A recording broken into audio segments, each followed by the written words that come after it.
And hi. Well, I already announced on Discord and Reddit, I think, what the theme of this stream is going to be. So basically, we are at the last part of Dirty Blood. I don't think I will take forever to finish the campaign. It's only one scenario and two epilogues, I think. But even if I have to go a bit over the time, I will definitely finish today. So let's do that for now. Also, the capture looks a bit weird. Like, there's oh, there are two paths. Thanks, Cat Bergamot or Dwarfdo. And just warning, do you see basically a black line under the Wesnoth window? Because that's what it looks to me right now, and I wonder why. Oops. So that definitely works.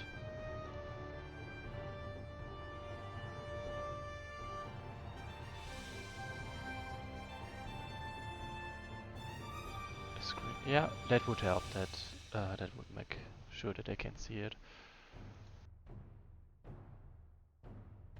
Just tag me, please. Client area. Tag. Huh. Oh well. It's definitely visible either way. Actually, let's just start for now. Like, there haven't been that many reactions, sadly, to my announcement of streaming today. So maybe because I only announced today. I mean, technically, I do have a schedule.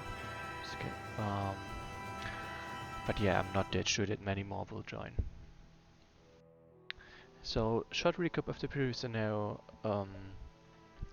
Basically, Moog defeated enemy tribes that were hunting him and his life, and returned back to his tribe, had to reconquer that tribe as well. A black caption, except top. I'm not 100% sure what that means, so I would... I see you're typing in Discord. But let's get back to the recap. He came back to his tribe to see that Bargul and Lokra took over his clan and turned it against him, and of course went to war with them as well. And then also went to the tribe that had supported Bargul and Lokra in the takeover of his own clan, and went to war with them as well. And basically looted, burned, plundered everything there, and based his tribe on strength. Yeah, on personal strength to be precise. Let's see on Discord. Oh, okay, that's actually different from what I expected, but that's also quite odd. Then maybe let's try changing the capture method. Nah, that doesn't seem to change anything. So let's go back to automatic. Client area. Huh.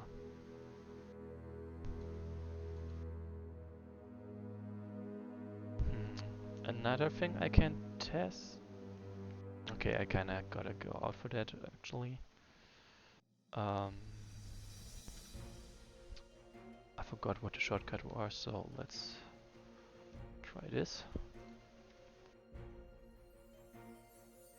Is that better?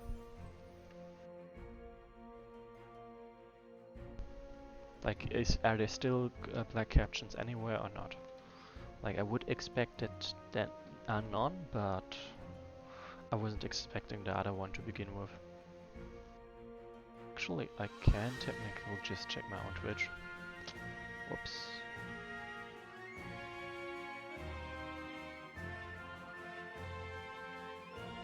I know black bottom. Let's mute myself so I don't actually hear it. Okay, well, it is progress. Let's just call it progress and actually get to the game. Moog became an unchallenged tyrant of his clan. He held the tightest grip on his orcs. Moshe became the clan's elder, or dead clan's elder. Nearby chiefs, who had heard enough about a cursed stone-armed chief, quickly recognized the new clan. Nobody wanted to mess with Moog. The supreme leader, preoccupied with foreign politics, apparently closed his eyes on Moog's deeds. Lokra never showed up, or never showed up again. Moog reveled in wealth and power throughout the year. Then, with cold autumn winds, a messenger from Bar Gor arrived to the fortress. The council had called the Great Horde for a reason unheard of before. An ancient dragon with his army flew to the Orcish lands and claimed his rights to the Dwarf Mountains. He arranged a time and place for the battle if the Orcs wanted to challenge these rights. The supreme leader accepted the challenge.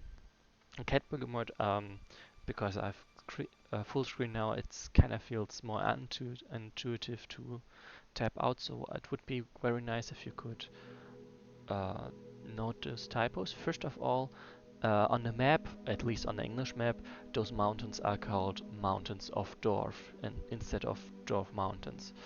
And here over there, for the battle, if the orcs wanted to challenge these rights, would make more sense, I think.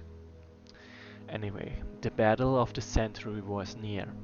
Tales about the dragon spread across the lands. The Northern Alliance promised to send help for the battle against the dragon. What bothers me about this is the whole campaign started with a war against humans, against the Northern Alliance, if I'm correct. And in no way, at least the player knows of, this war was resolved. Like, the orcs lost, and did anything happen? No? Did the battle continue? Did the orcs maybe actually win the war? Why did the war happen? We don't know. And now suddenly we are hit in the face with the Northern Alliance is sending the orcs help. Like, why? Aren't we at war? Moog joined the Great Horde. He gathered his army. To his surprise, it had several thousand orcs now, and led it to the Baitok city, where the Great Horde set up their camps. I would say led it to the Orcish city Baitok, or to the city Baitok.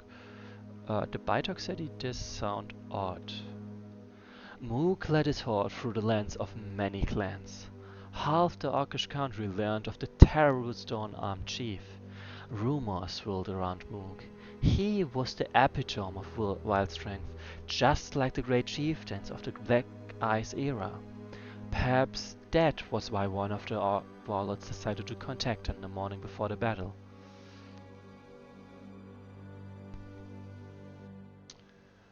The Orcish diplomacy. That actually makes me think that perhaps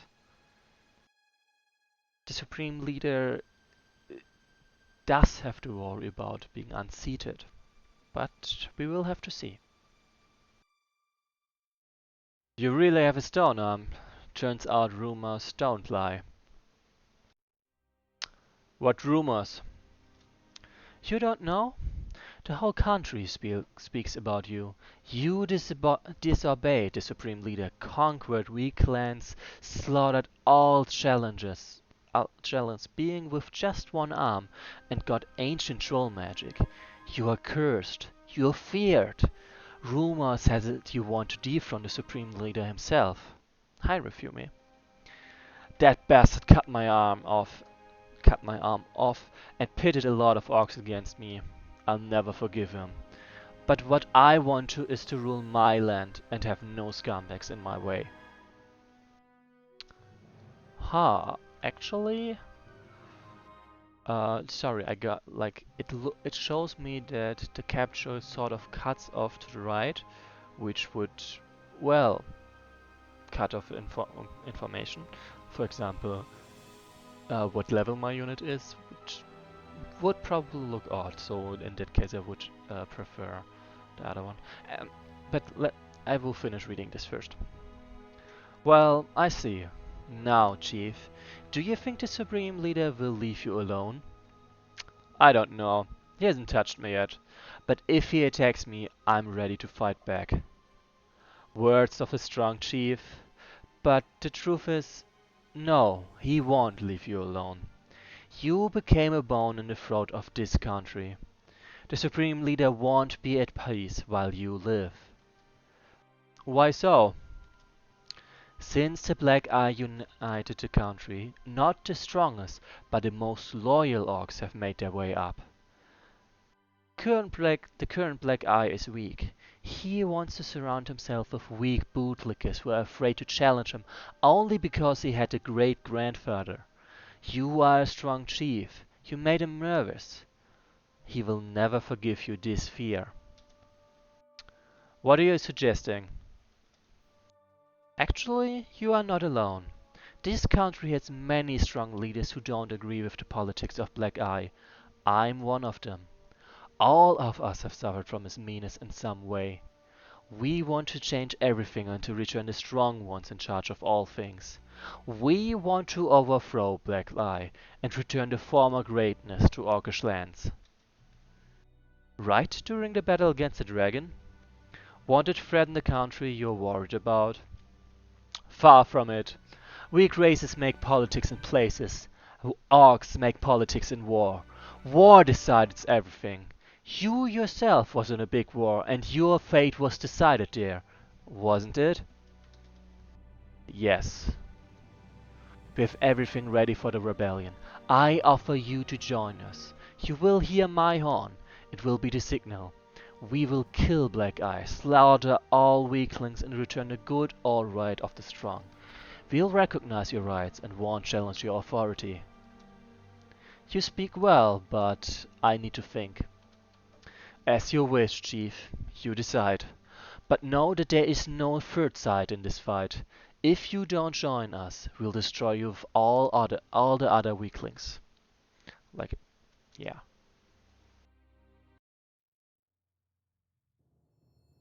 Agotera the Sun Daughters. That makes me think that this fire dragon is female, which fair.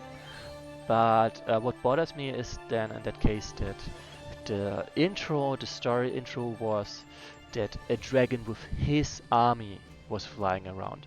And if it's a she, then it's obviously a dragon with her army. Yeah, Yotanda, there is a choice, apparently. At last, you small, weak creatures have gathered all your warriors. We are sick of waiting. Beat your ridiculous drums, sound your primitive horns. Attack, attain us with battle. Arrogant beast! Warlords, I command you to attack with all your forces. The head of this monster will hang on the gates of Bitok. Moog, you look tense.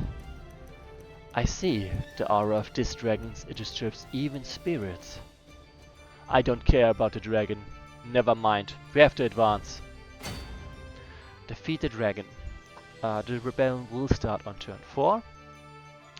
And there is one wyvern. That's the other warlord apparently. The Great Horde and all that. So Catbird, what you're saying, the orcs don't really know her self-identification. But I would very much have assumed for her to have added her name to her challenge to of the orcs. And it's not like, at least so far, there hasn't been like. No, let's just say the narrator usually does know these things, and the narrator is I would assume the narrator is trying to convey information, and it is odd to me that the narrator was wrong about something that they would have been able to know because they are outside of the story. They are telling. Like, Wesnoth feels usually like a tale of the past, so the information is there, and it's not like, oh, actually, no, never mind. It works the way it is. it does make sense. Sorry, I overstepped. So basically, I guess I do have a choice to turn on them or not.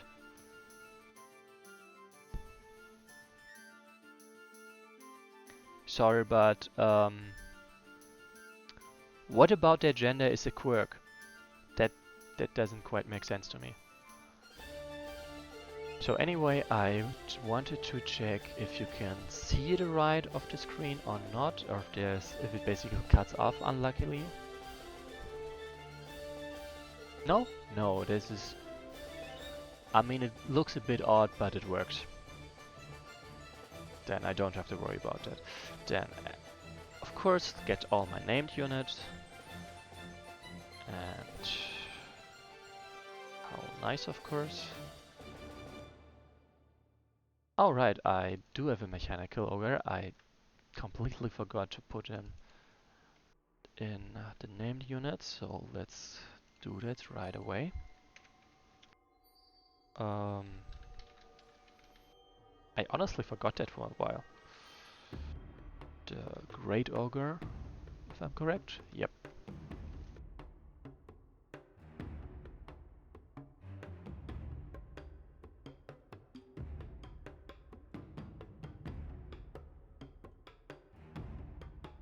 Okay, so Catburn would recommend staying loyal to Black Eye, and I mean, there is no reason why I can't do both, one after the other. Do I have other named units? I mean, Electric Pants, of course, MVP as well, of course, and right, I do have my cool units. I almost forgot about that. And I think that should be everyone. That does seem to be the case. Then let's get a couple more units. I mean, I can go for loyal units, why not?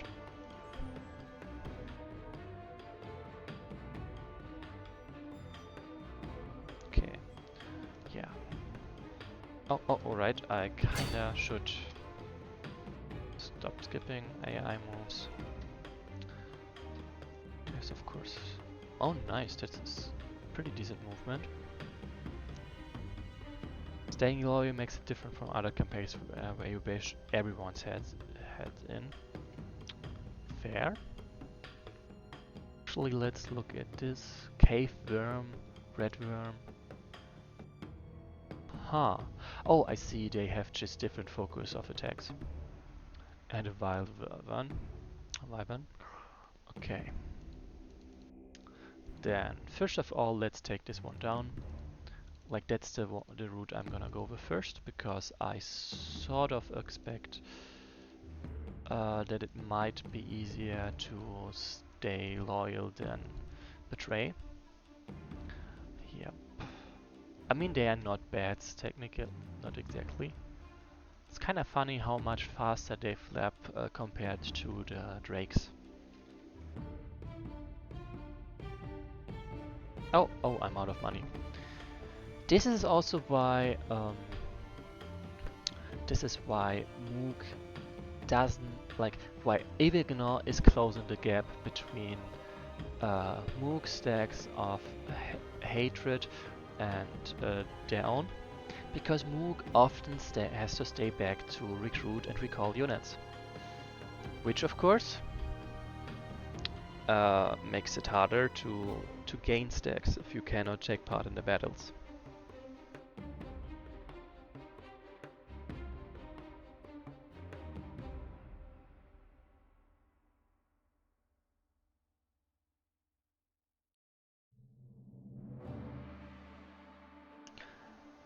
Huh.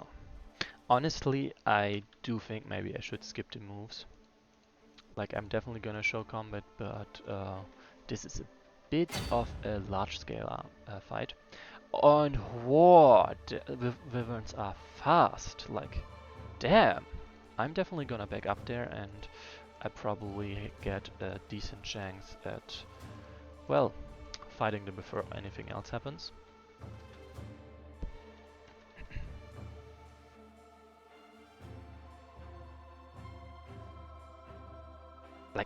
Damn.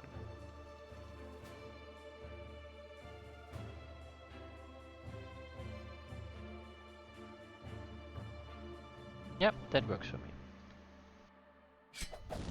Like, those guys are just gonna die, like, not really smart movement.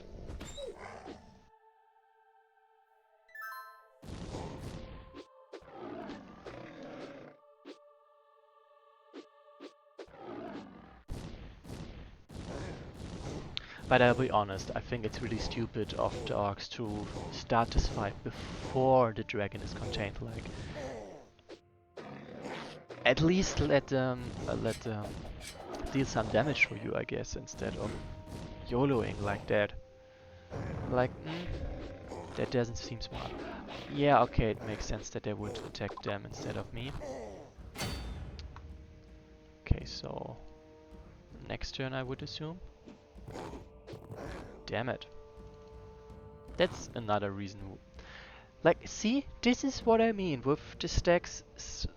The stacks do pretty weird things. Like, if I go back to this, 107, and then I get this. I get... Actually, what the hell? What? Wait a moment. I could have sworn it's just now said 46 hatred. Yeah, 46 hatred, but my fear aura is at 43%. 70? Okay, I don't quite know why did it. But yeah, the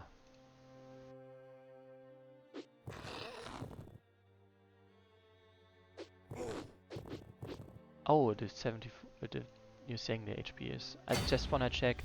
Like, this is also another thing I thought was weird just now. It said 46 hatred, but my fear aura is at 42%, which doesn't make that much sense. Yeah, and he said something about 60 hatred, I think, and he's sitting at 52%. So I think what might have gone wrong is that hatred was counted up for 66 hatred, it claims. 66 hatred, and see, he was also lowered in health. 66 hatred, even though I'm sitting on 52%. Weird. 46 hatred. Yep. So yeah, this is...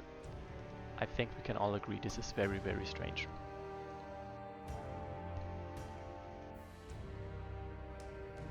Anyway, thanks for investigating it at soonish. So, by the way, of course, just to point out, this is very nice that the flag of Moog is basically that stone arm, which is definitely a nice touch.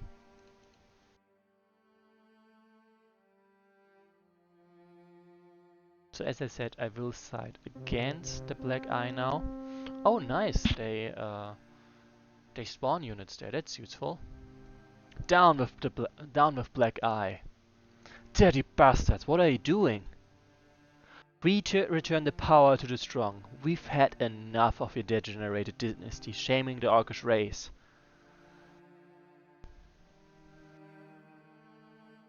You start a slaughter during the great battle and dare speak about shame? Orcish diplomacy, Black Eye. You must see. You're not the first nor last, scumbags. Spikes with your heads will graze all roads of the country as lessons to others. What's going on? Warlords have rebelled. I must choose a side. Here's what that warlord talked. This is what that warlord talked with you about. You aren't going to get in on this, are you? Why not? Black Eye wanted to kill me. That's a great war, Moog. Betrayal isn't going to do any good. But if you act wisely as a chief that respects the Orcish laws, the Supreme Leader will forget old grudges and acknowledge you. Didn't you have enough of bloody gambles and desperate escapes? I think, as I said, support the rebels because I think that's gonna be harder. You're wrong. The Supreme Leader is the first one of all sneaky bastards. He won't rest until he kills me. And I'd really like to cut his throat for all that he has done to me. You've learned nothing. I'm not 100% sure, but I think it should be learned with ED instead of T, and definitely you've learned nothing. Your hatred will lead us into the grave. Or to the grave. Do everything to make the rebellion succeed, or we're doomed. So as you can see, the very nice thing is that those orcs definitely got more than got enough units right now. Oh, I see. I just read books. I don't really know if they're written in American, British, or I mean, if they're written in British English or in American English. So those are things I usually I'm not so sure about. So yeah, but if that's the case, then that of course makes sense. That was nice.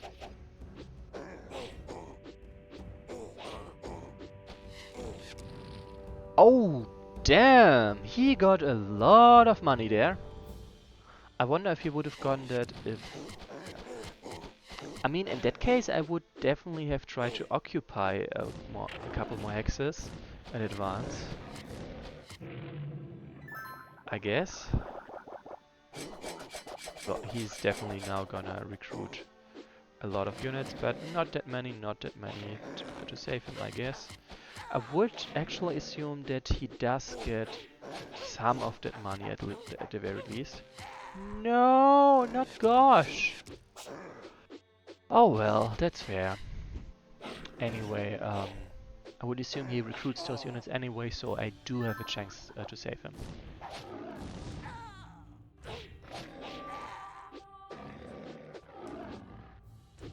Okay, cannon mixed. Yeah, not so MVP now. Rest in pieces. Oh, I knew it. Or, I'm not surprised. Seems our douchebags are taking too long. Time to take the matter in my own hands. Scaly beasts, I, Lokra the Red Fang, call upon your souls. Raise your claws and fangs against your former master. Wait, what? Wyverns and their cubs turned on the drakes. Lokra, that's she. But how? Of course it's me, you stupid. Who else is capable of such? While you were spilling Orc's blood for nothing, I tracked down the dragon and replaced his alpha Wyvern. Now all his beasts obey me. We have a problem. Warlords started fighting each other. I guess we should join efforts and hold back the dragon until our men settle things. I'm going to turn all the beasts of these lands against the enemies of the orcs. If you want to help, go ahead. But it doesn't mean I give up on my revenge. Damn. Lokra. That is... pretty cool, actually. Like, she's actually willing to not attack me, but is instead beefing with the enemy of the orcs themselves. So, I guess she does care about the orcish people more than she cares about killing Moog. I guess it's sort of a redemption, more or less. Spirits of cold mountain winds, I, Morsha the Stone of the Stone Arm, call upon you. Gather, howl, rage, blow the outlandish fiery herd, bury them in snow, bombard them with frozen rocks. Okay, so they are slowed, which honestly doesn't do that much right now. Oh nice, so the beasts are literally not taking part in the fights between the orcs, only against the drakes. That makes sense. Would have been odd if they had taken a side there.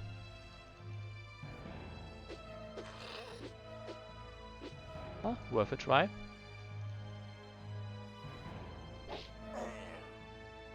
.68 rated, which still doesn't make much sense. Actually, what the hell? 52? I'm pretty sure I was already over 50. Like, see, I'm sitting at 52 aura. Because, as you can see, I have 52 fear aura. And then I kill them, and I still have 52 fear aura. 22 and 34. Like, his damage increased, but his fear aura no longer does. And I'm not 100% sure if it's just capped there or if that's a bug. But I would actually think it's a bug because it's, after all, not the first weird thing that's been happening. So I am more willing to assume bad faith in that case.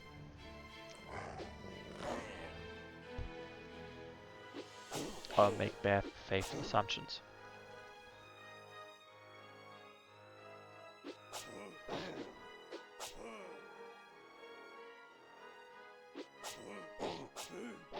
Yeah, I will. Of course.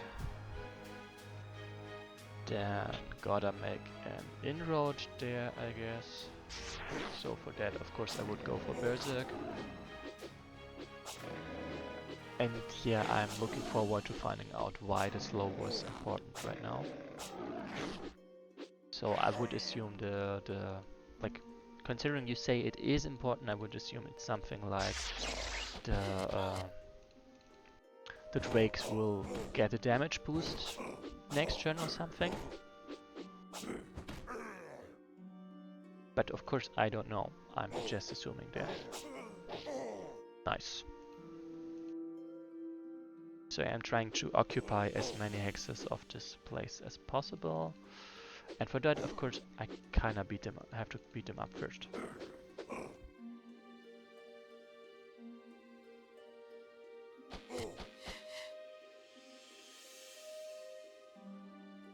Yeah, that's the army I will have, and that's the army I have. Alright, I get money again. Actually, let's send the save right now. That way I won't forget.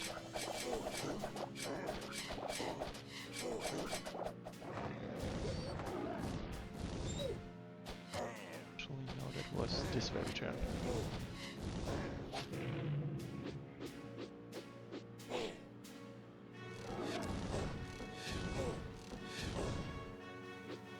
And Cat Bergamot, thank you very much for indeed tracking the typos or grammar. So yeah, with this much infighting, the orcs are literally not really trying to deal with the drakes, which I would assume will be a problem very soon.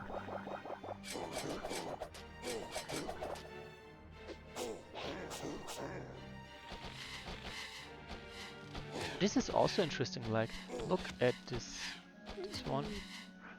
Leadership minus 43%, meaning they take some of the, like, Lokra will of course help here.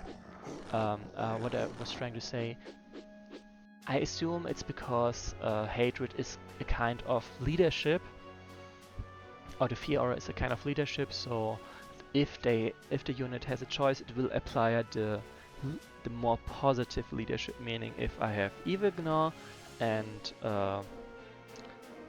if I have an enemy unit next to Evil Gnaw and Moog, it will apply the lesser fear aura, which, yeah.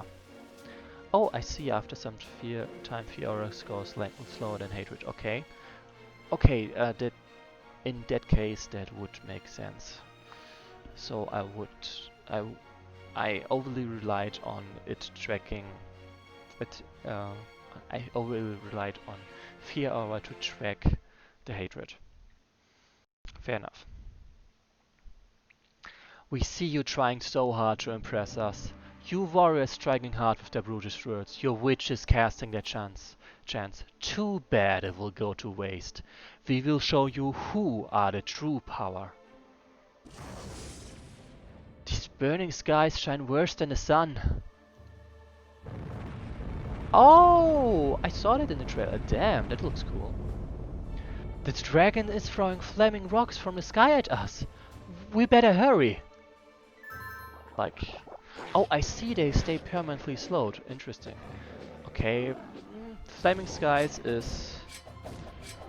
I'm confused honestly. Azuk just now said it is brighter than just the sun, and now I check time of day. Flaming skies plus 25% damage for lawful units, which is well, like yeah, but in that case, I would say adjust the line to say just as bright as the sun, even during the night or something. It's like it's daytime all the time or something like that, because right now it's of course a mismatch.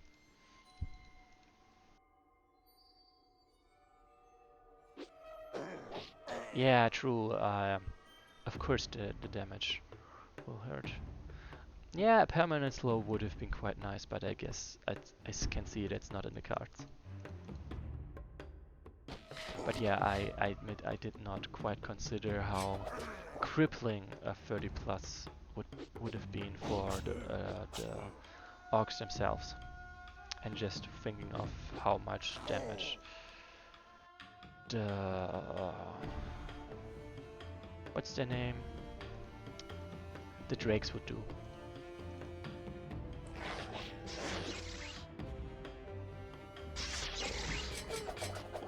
Poisoned, of course, that's not a problem.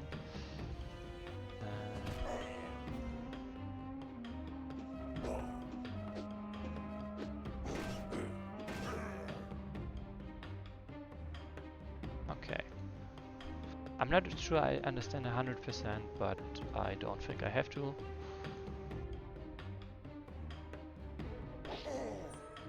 Azuk, do your thing. Okay, maybe don't do your thing and instead do something like this. Pretty sure that's... Okay, maybe this is not a fight you can win as certainly as I assumed. Whoops. But the good thing is I'm definitely taking down the leader before the time is up. Like, I'm not worried about that at least.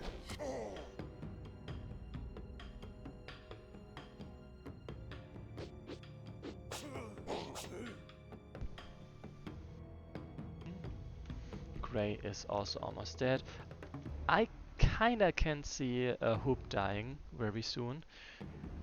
So I guess there is something I have to do, but I'm not 100% sure how I'm gonna pull that one off. Yeah, fine, he's poisoned, that's good.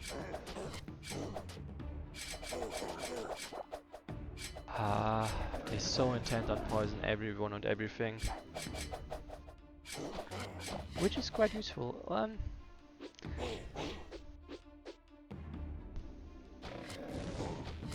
But yeah, Azuk is there, so Azuk will definitely take that one down. That was lucky. It was also something I would have hoped for sure. Come on. Oh, yeah, I see what units are useless. I don't have that many PS units I see. So of course my use is a bit limited. It's a shame that they do not seem to be aware that they need to occupy those hexes. Which of course leads to more enemy units being recruited. But oh well, I will definitely be able to take him down because Azuk... Oh damn! Whoops! Hi Arclich B. That was very fun timing. And yeah, I did not pay attention there. I totally did not consider that.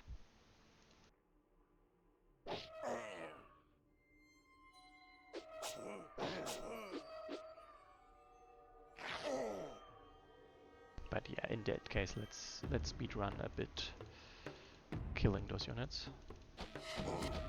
I already know what to do, so it's not too difficult to pull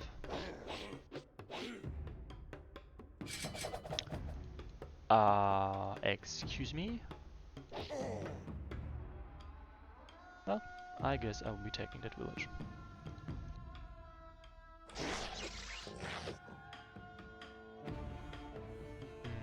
What are my... Oh, that's nice. It's less nice that I didn't hit, but... I did try again, I guess. Like, I still have enough time for sure to make it work. It's just annoying that it does take time.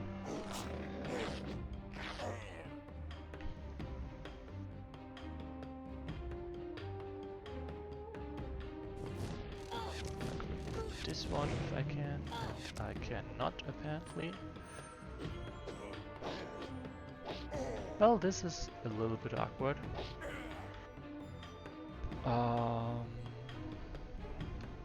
Right, Moog of course has to get back to his keep so he can... oh no! I should have definitely sent Moog over here to just tear through that and instant and still be close to the keep so he can recruit as soon as he is there. But that's about 4 turns too late for that realization.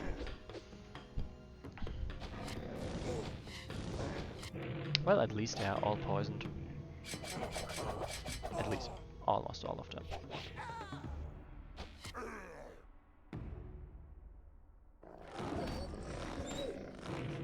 Nice, that is very lucky.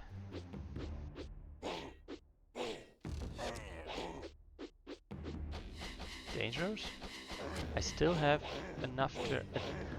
well, I do not actually know what's going to happen next, so I do not know why it is dangerous and just have to assume that you are correct. No! Was that Rev? That was Rev. Oh, I'm so sorry, Rev. But with a bit of luck, I'm gonna die in a couple turns and I can try again, because apparently there's something dangerous happening. Like flaming rocks. A design flaw, you say? Well, we'll have to see. I mean, of course, I still don't know what the thing that's gonna happen is, but I'm assuming it will unfold in the next 10 to 20 minutes.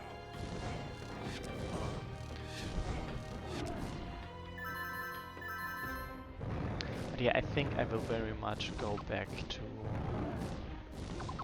it is hilarious. I'm gonna be honest, I would suggest striking the worms from the recruit list, from Lokra's recruit list. You only just now noticed the fire dragon, fun. Actually, sure I can go over there, but there's also a keep over there which might make more sense.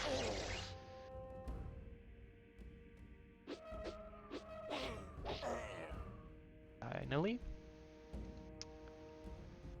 Azub takes that one down. I mean, Black Eye is sort of exposed. It didn't... okay, what... in that case, what was supposed to happen if it didn't work? Oh, change them. Okay, then never mind. Then I would assume you mean it will fire in a moment.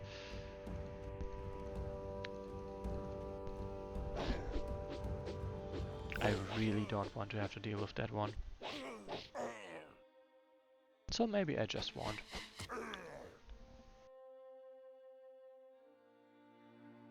Oh, I see. I'm over there then. Oh, worth a try. Okay, yeah, I definitely need to put more effort into taking this guy down. And I was wrong for trying to fight the couple black eye units that were available over there.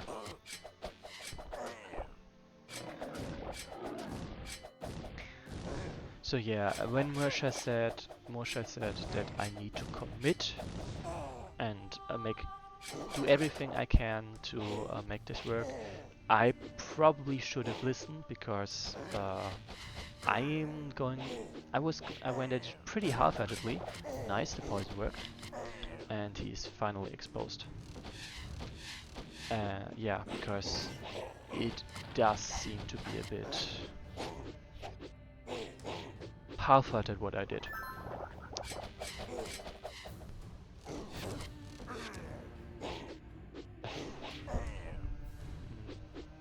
But let's first of all wait for the possible design flaw.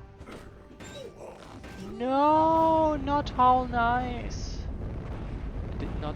Oh right, I remembered. I just wanna say again, I really would suggest removing the cave worms from Lokra's recruit list once she reveals herself as Lokra, because those units are absolutely useless against the drakes, and there's really no reason for her to recruit those. Like, that's a waste of money. Like 24 gold for a unit you can't even use, that cannot deal any meaningful, like, it's just made worse by the fact that they're chaotic.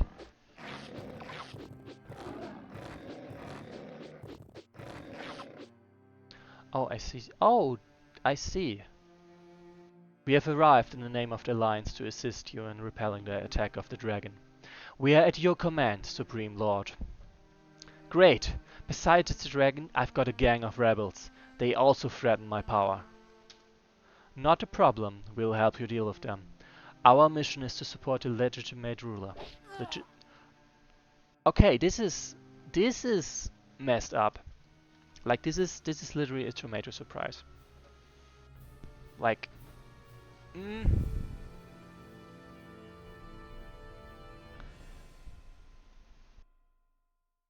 there was like zero warning.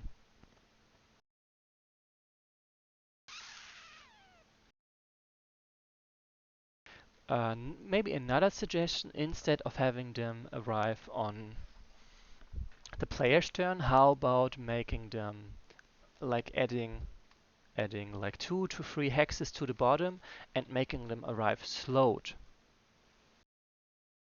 As in, like, first of all, there is a bit more space and they arrive slowed, so they can move. You can't camp them quite as much. And yeah, like, they would arrive slowed because they basically rushed here. They are out of breath, everything. They kind of need to rest before actually taking part in the battle. And that way the player also has a moment to prepare for them, both with space and with them not dealing as much damage. Yeah, but yeah, this kind of screwed me over. And considering I died again anyway, I will go back to turn 2, I think, and better prepare for actually rebelling. Because as I said, my rebellion was half-hearted at best and ill-conceived at, oh, honestly, just plain stupid at worst.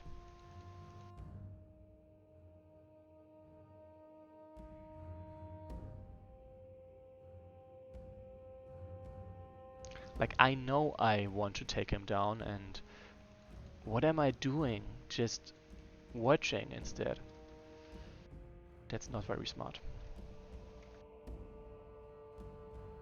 Actually, let's get a witch. They are pretty useful. Like, they are really pretty useful.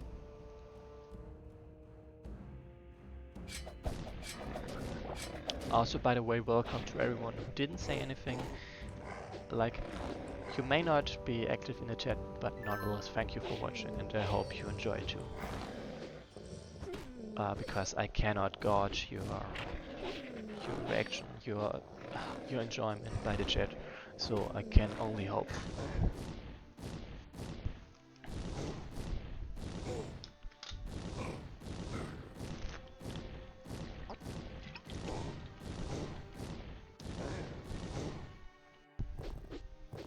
Oh right, Locust is not yet on my side. I wonder if I have defeated the Alliance already, I mean Barot already by the time the Alliance arrives. Do they join me or not? Like, just thinking. Because technically at that point I am the lawful whatever leader of the clan. Also, let's not kill those because they are going to be allies. Oh, they won't show up if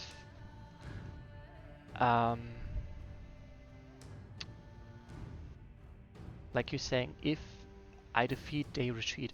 Does that mean if I defeat Barrett, they retreat? Does that mean that let's skip all that. I support the rebels.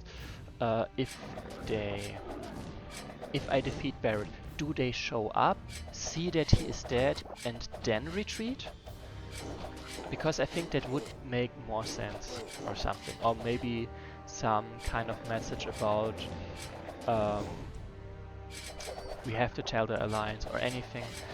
Basically to show, yes, they know that he died and they acted accordingly to it, and not they simply didn't show up. Because that's not what actually happened.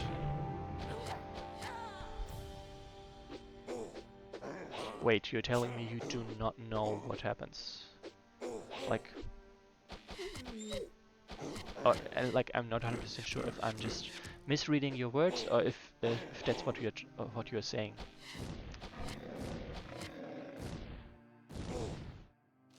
Come on, I want to scroll down there. I need to scroll down there.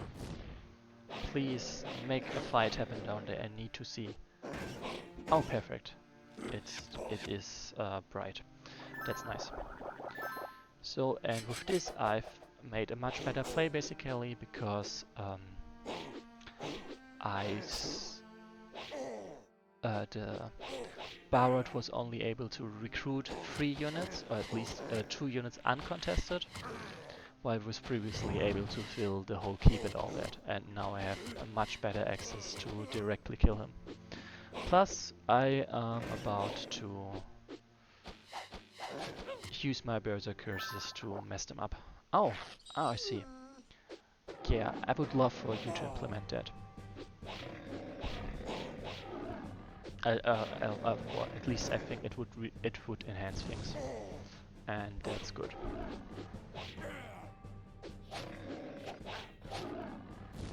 Ah, he tried. But I gotta say, it is honestly really nice to see how good of a job they are doing to use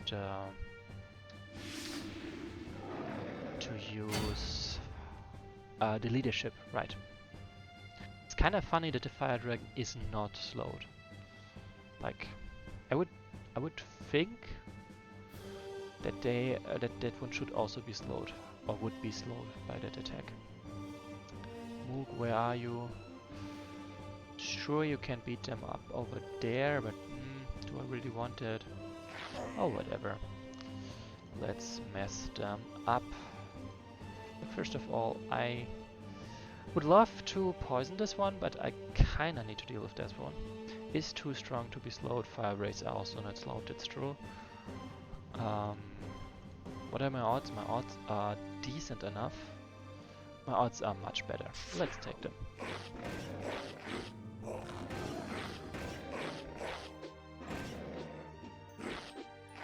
The nice thing is also he gets enough health to just fully heal.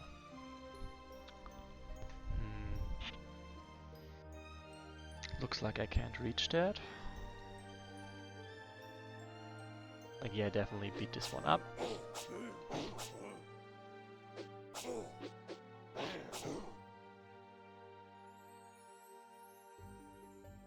Oh, ref is over here. Right. That checks out. Oh, I see. Hoop is there, so he definitely will be able to poison them, I think. And I don't need to bear this burden alone. And yeah, I will shove Moog onto them to probably destroy them. Like this one will poison my units, whatever.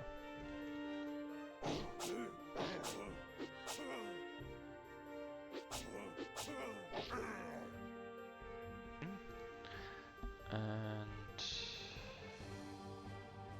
I mean, I could do that to this one.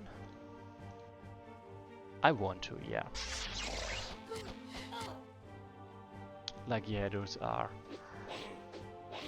That is actually worth level 3 ogre to me. It's very much worth it, and then I can poison this guy. And that should be great progress. Oh, and this is an enemy village I will definitely take. Oh, snap. I kinda forgot to stuff those places with units. So yeah. Like, Moog could have perfectly be placed over there and it would have been great and fine and everything, but I forgot, so I need to make a workaround. But first of all, White is definitely gonna mess with them.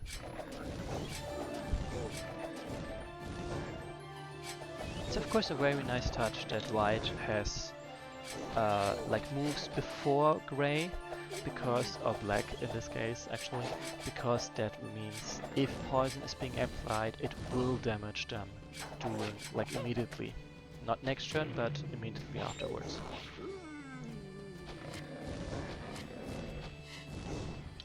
And yeah, I think that's just a nice touch. Ooh, that doesn't look smart. Let's tune down the lights a bit. My eyes are starting to hurt. Yeah, that's better.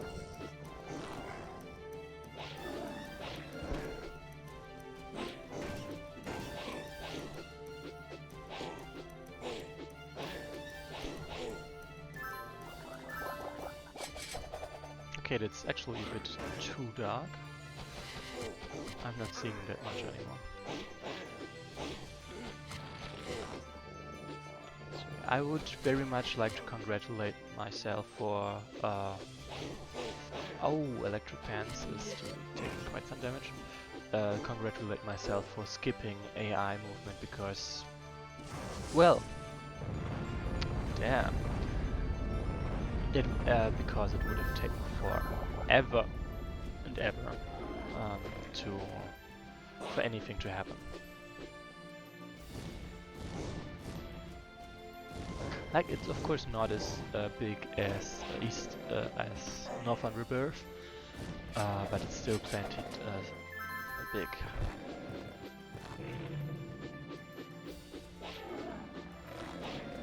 Well done. Ah, this Wyvern, like, come on, please do not, please do not focus the Guardians over there, like, take those down instead. Ah. Anyway, I gotta get out of there first. Perfect. And then do this. Also remove this one, and Moog can have his tribute.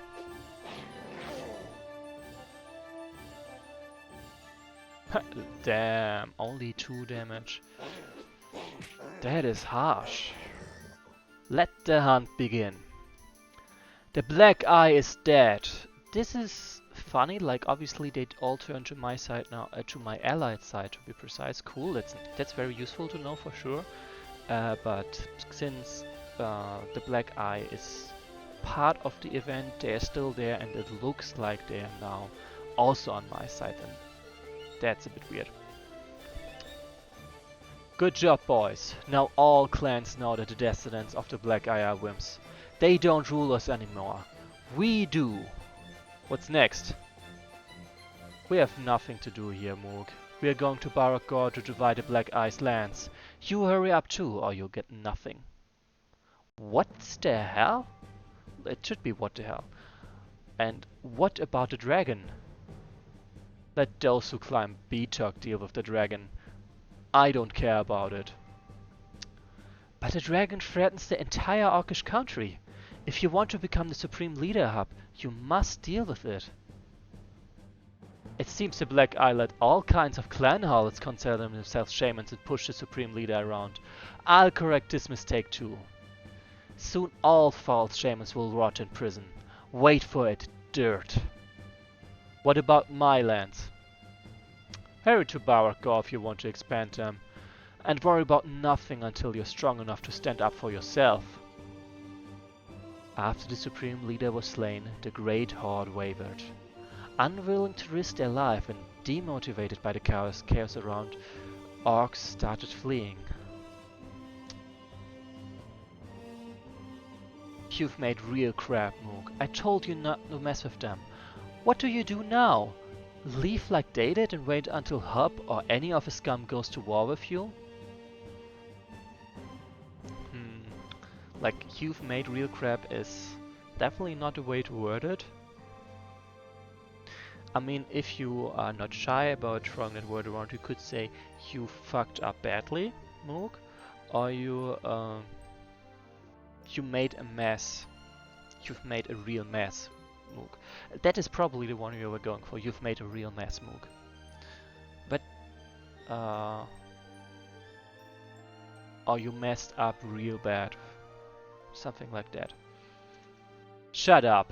Big orcs turned out to be shit. Again. But I can't leave now. I have a deal to finish.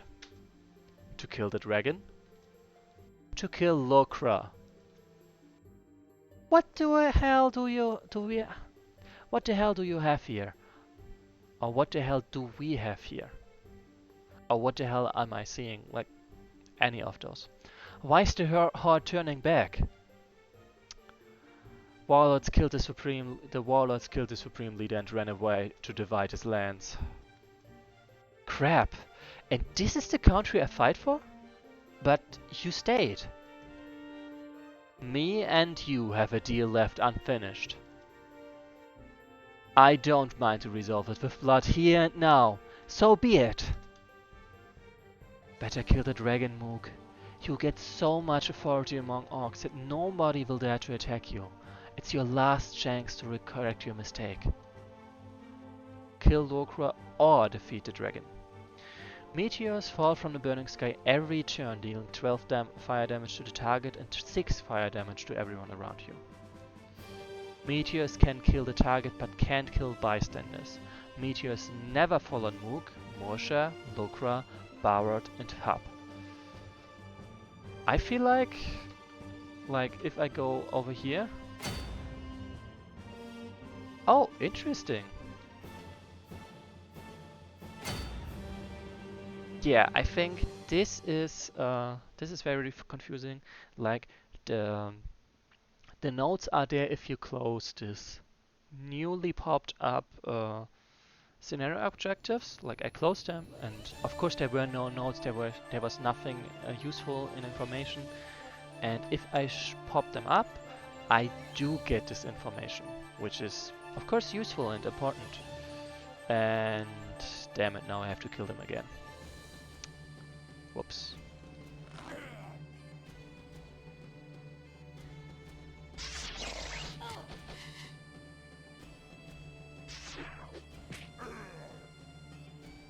Of course I'm gonna die, kill him again and all that.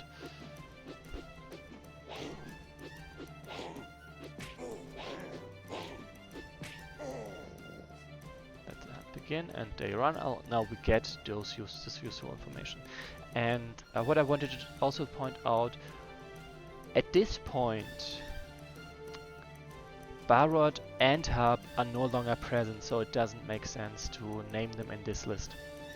So at this point they should be removed from this list. So first of all, I'm of course gonna take all those villages, because I mean, what else am I gonna do at this point? and heal up all those units, I guess. And then I need to kill either of them. Honestly, looking back now, I probably should be here. Yeah, I did understand that the list should have been there from the start of the meteors falling. I'm just saying that the separate issue that it's like looking at this, I probably should have waited at least one more turn. And I think I will, because I do think that's much more useful to me. I don't really have a reason to murder them right away. I can wait. I can wait. I don't need to kill them right now. I can just take all those villages instead.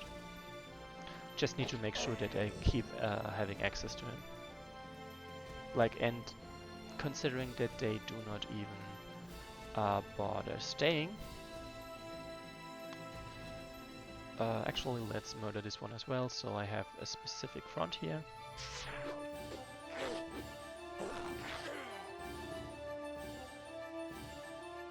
And maybe kill those units too for the free XP pretty much.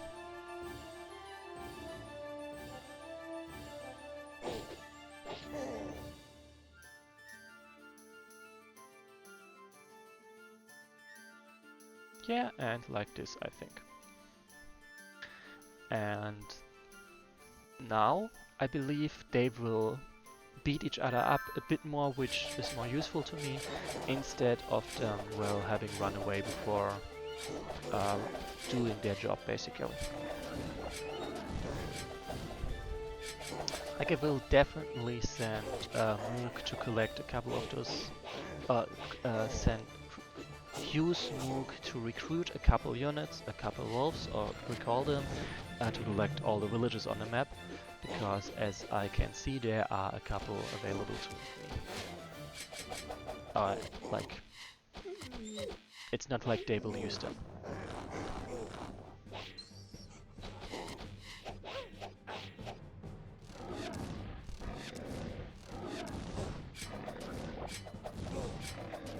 Oh, I see. Recruit a mob of goblins, so I would assume it has a specific target system, as in probably something going for weaker units first, or you mean just that if there are enough other targets, then they will basically get hit more likely or something like that?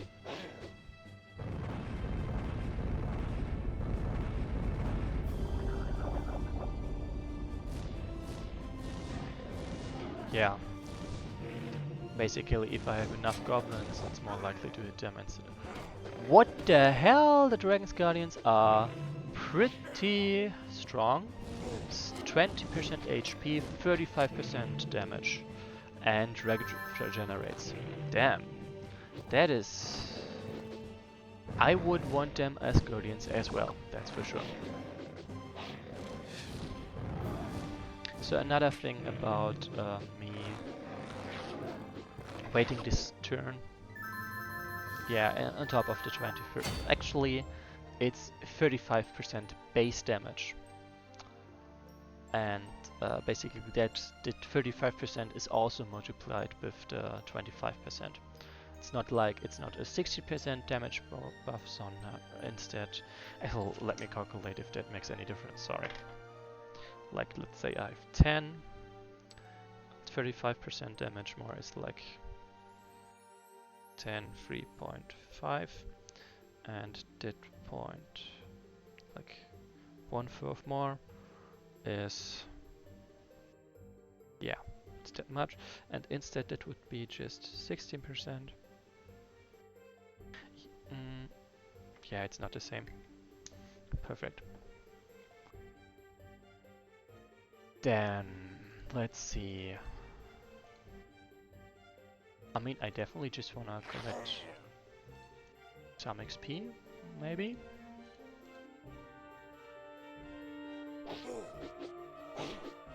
Okay, that was a bit dumb of me, I admit that. So maybe let's not do that and instead be smart like this. Yeah, I will finish now, like, there's also not really a gain from the orcs left, so it definitely makes more sense to just finish them off. Especially, yes, indeed, because I know of the alliance.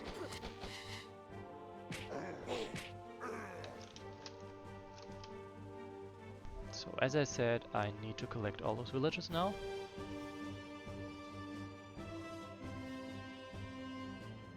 And I also need to finish off all those drakes over there, because there's plenty of them that have a bit of health left that just need to be finished off to be done with them.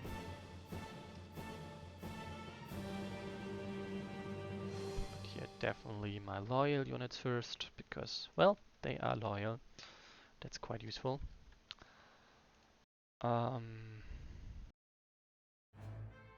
Yeah, Lokra will definitely help me with them. That's much I do know, and that much I will take definitely advantage of.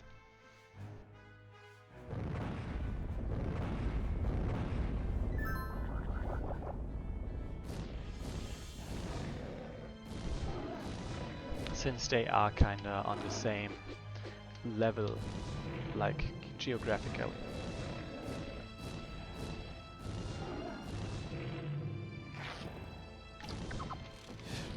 Actually, how much income do they have?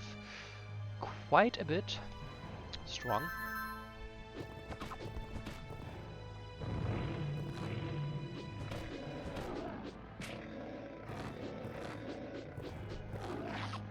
It's kind of funny how the worms are almost useful. Like, they are very much perfect to finishing off units, but paying, nonetheless, needing to pay 24 gold for such a unit is still criminal.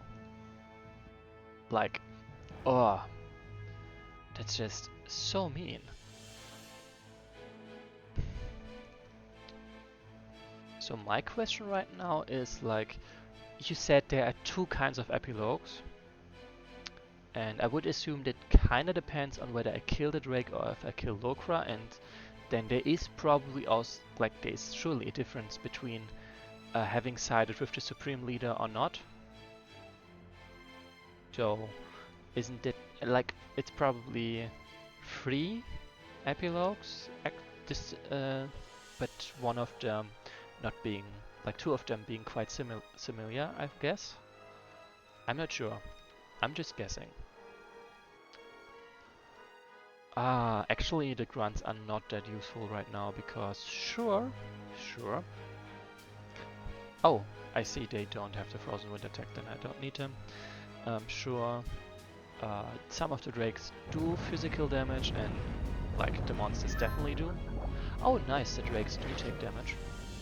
But they're not really enough to really matter. But that was funny. The Wyvern attack sounded like an arrow attack.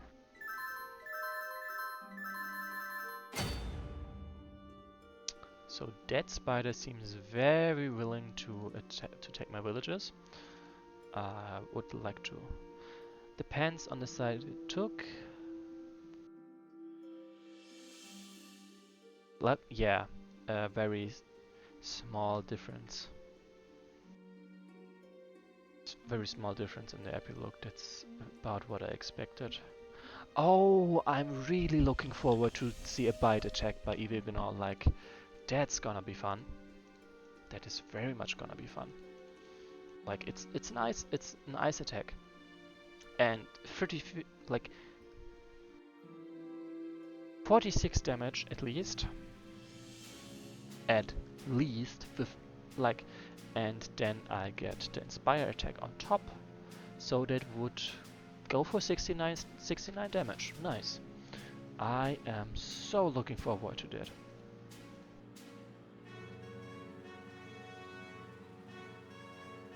So yeah, and I do think I'm definitely gonna go for the... Actually, let's save at this point.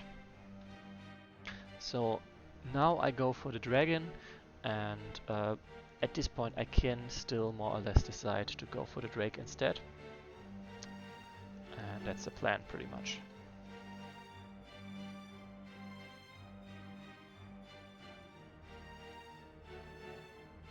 to go for Lokra instead after I try this.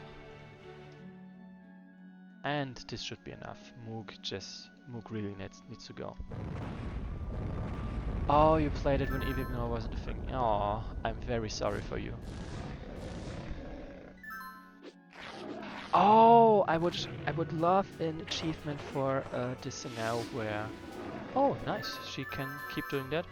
I would love an achievement for this thing where, for this scenario where basically Evignor killing a unit, a full health unit with one attack, with one hit. Getting achievement for that would be really cool, I think. I definitely want that. Give it to me. Do it. Die. Like, yeah, the drakes have been beaten up pretty badly, so... Oh, nice. Let's see if that works. Nice. Evignor, the drakes have been beaten up so badly by now. I definitely can just take them down, I think.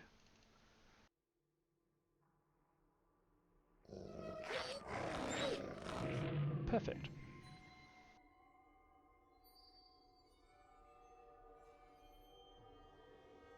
And Technikiller again, just YOLO my whole army into this, because after all,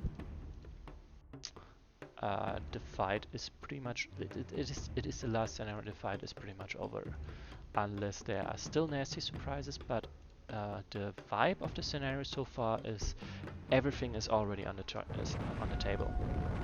Slow every 5 turns, that definitely gives me a good window of attacking. Damn, bro.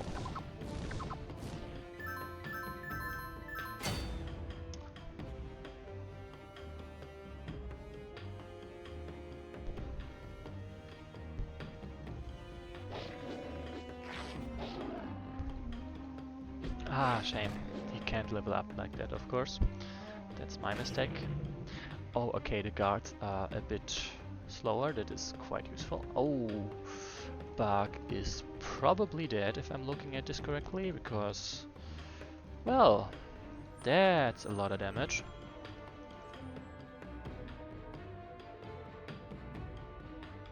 I mean, I don't really need to collect more villagers right now. I've already left my keep. I'm definitely not going back there. But I'm just used to collecting those villages, and who knows, it might pay off, even though I don't think it will.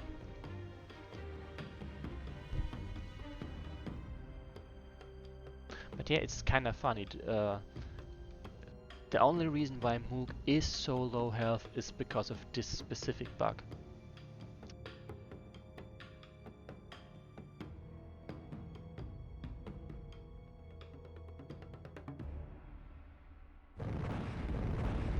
I should try to not stay in crowns to avoid yeah, that makes sense. Meaning it's the last chance to kill units named after viewers you hate. Well, every viewer who named a unit is of course not a viewer I hate. I mean, sure, it is technically possible, but it's simply not the case here, and hasn't been the case so far. And yes, it does make sense that my troll absolutely got bodied there. Like, I was not a... Ooh, I really wonder if this guy is willing to go out there and try to murder me.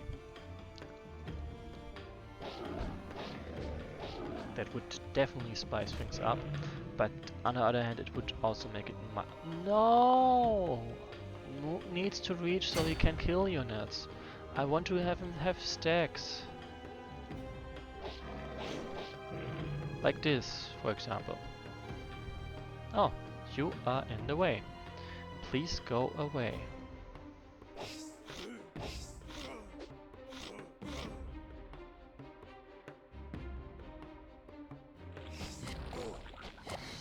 Thank you. Right, I wanted to slow this unit.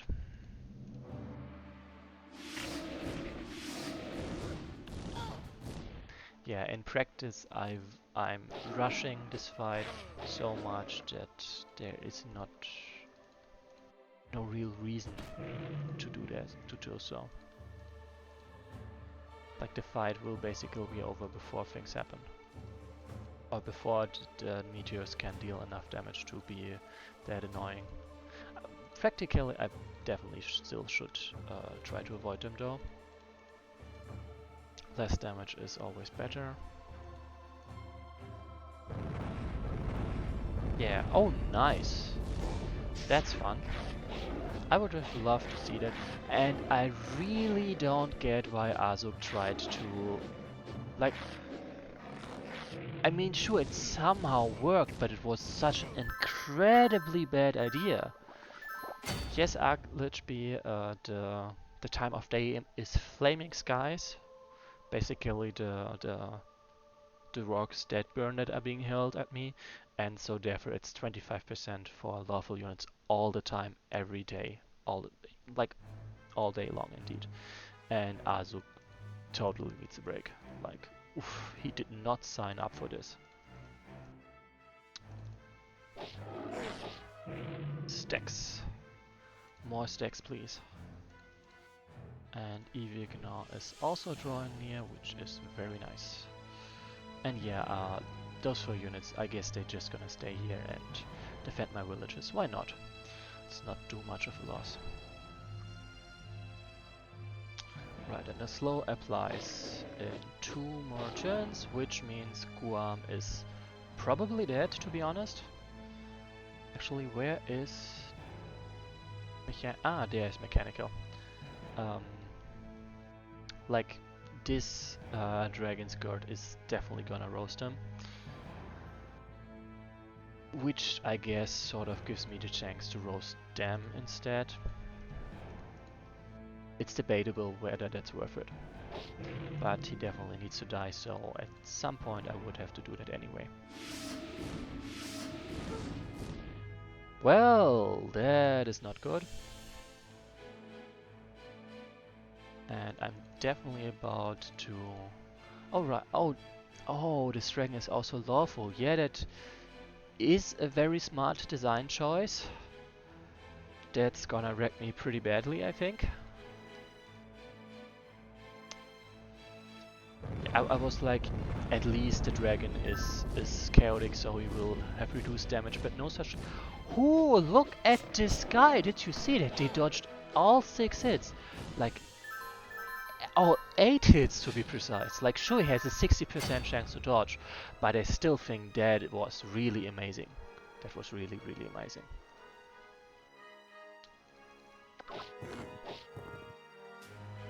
Now, oh, as you can see, I'm surprisingly lucky. Like, I don't feel... Oh, no, wait, actually, no, I'm lucky because I dealt so much damage. Huh. They nerfed? No, it's still 60%. It was always 60%, that much I know.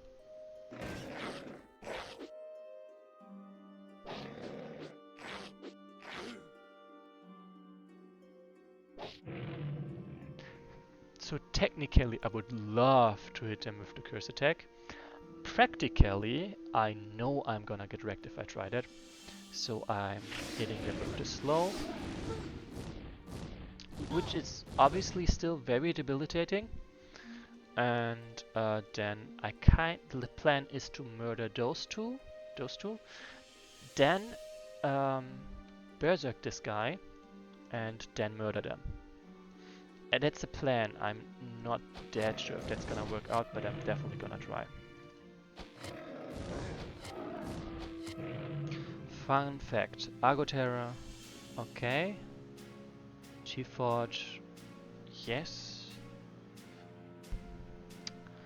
Well, that honestly sucks and should not have happened. Like, that's not a nice thing to do for sure. Oh damn!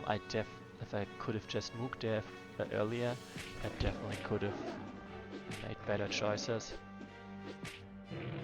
But yeah, anyway, with this, I am definitely there to kill Argoterra. Like, she doesn't stand a chance against this. Oh, actually, no, I do not want to trigger this one, and I do not need to trigger this one. And I'm definitely gonna sacrifice this Cold Blood Witch to make this one trigger for Berserk and then finish them off. That's definitely... I think that would work. Like, Murcia is one die from this, so whatever. They, I mean, it depends. A non-binary person in English can... I mean, anyone can choose any pronouns. I guess you could say canonical way to refer to them to indicate it's a non-binary person would be they, them instead of she, her, or he, him.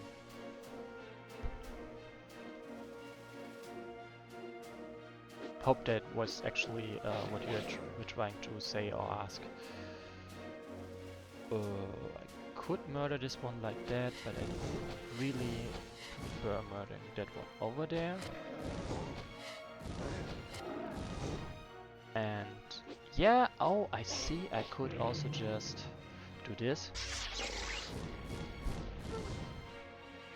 Okay, I kinda expected them to get murdered, so I would be able to access them, to access the dragon, but okay. And that gets me the hatred, and I admit, oh right, I can boost my chances quite a bit more. I was like, I thought my odds would be much better, but of course they are not as good as they can be if I don't boost my damage as much as I can. Oh, that would be very nice to see that campaign. Okay, she herself use she fair. Yes, yeah, but that's not good enough, and like technically it is kind of good enough, but I still have some unnamed units I can feed into this fight. And damn, he's doing pretty well actually. The wolf is, I could say. I mean, come on, that was very impressive. Like, I would say, like, Yuten, I agree definitely. I would, it's a nice extra, and I would definitely like to see that campaign. And I remember, I mean, the Ruthless also references the Green Isle being overrun by drakes and such. So I would guess this story is set in that time and would complement the backstory of the Ruthless actually. And my favorite unit to play during this campaign would honestly, I think it would be Evil, to be honest. A bit Azuk, but mostly Evil, and actually not Moog. Because Moog, the problem with Moog was he had this really cool mechanic of hatred, but he was constantly torn between sitting on his keep to recruit units, because you need units, you have to use them to win, and sending them out to stack hatred. While Evil did not have this problem. Evil just, you could send them in and they could dish out damage, they could fear units, they could just tank the hell out of everything. While Moog had technically the same potential, but the whole time you were tied down to recruiting. You had to choose, and you had to move him to specific places because scenario objectives, and he could not be the force on the battlefield you would have liked to. What's the deal with the Mud Ogre? I'm not quite sure what your question is there. Like, it's a Mud Ogre. And I would have, as I said, I would have loved to play the Mud Ogre, but yeah, I did say a couple times I had some problems with the way it was that scenario was implemented, and if I recall correctly, there will be changes. And this is kind of interesting. Like, look, I have a 99.7% chance to attack to win with this attack, but I have only a 99.1% chance to attack with this attack. to win it with this attack, but it's still suggesting the fist.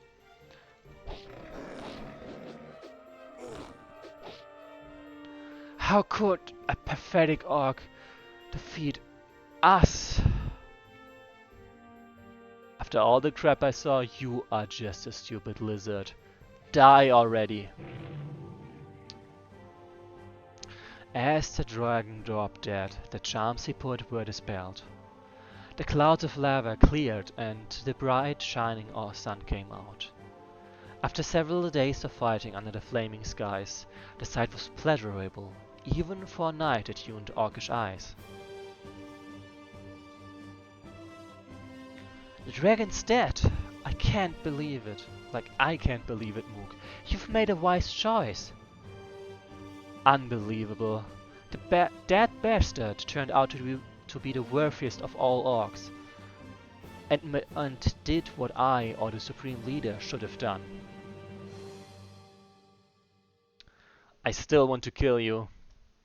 Me too. Or maybe that feeling's mutual.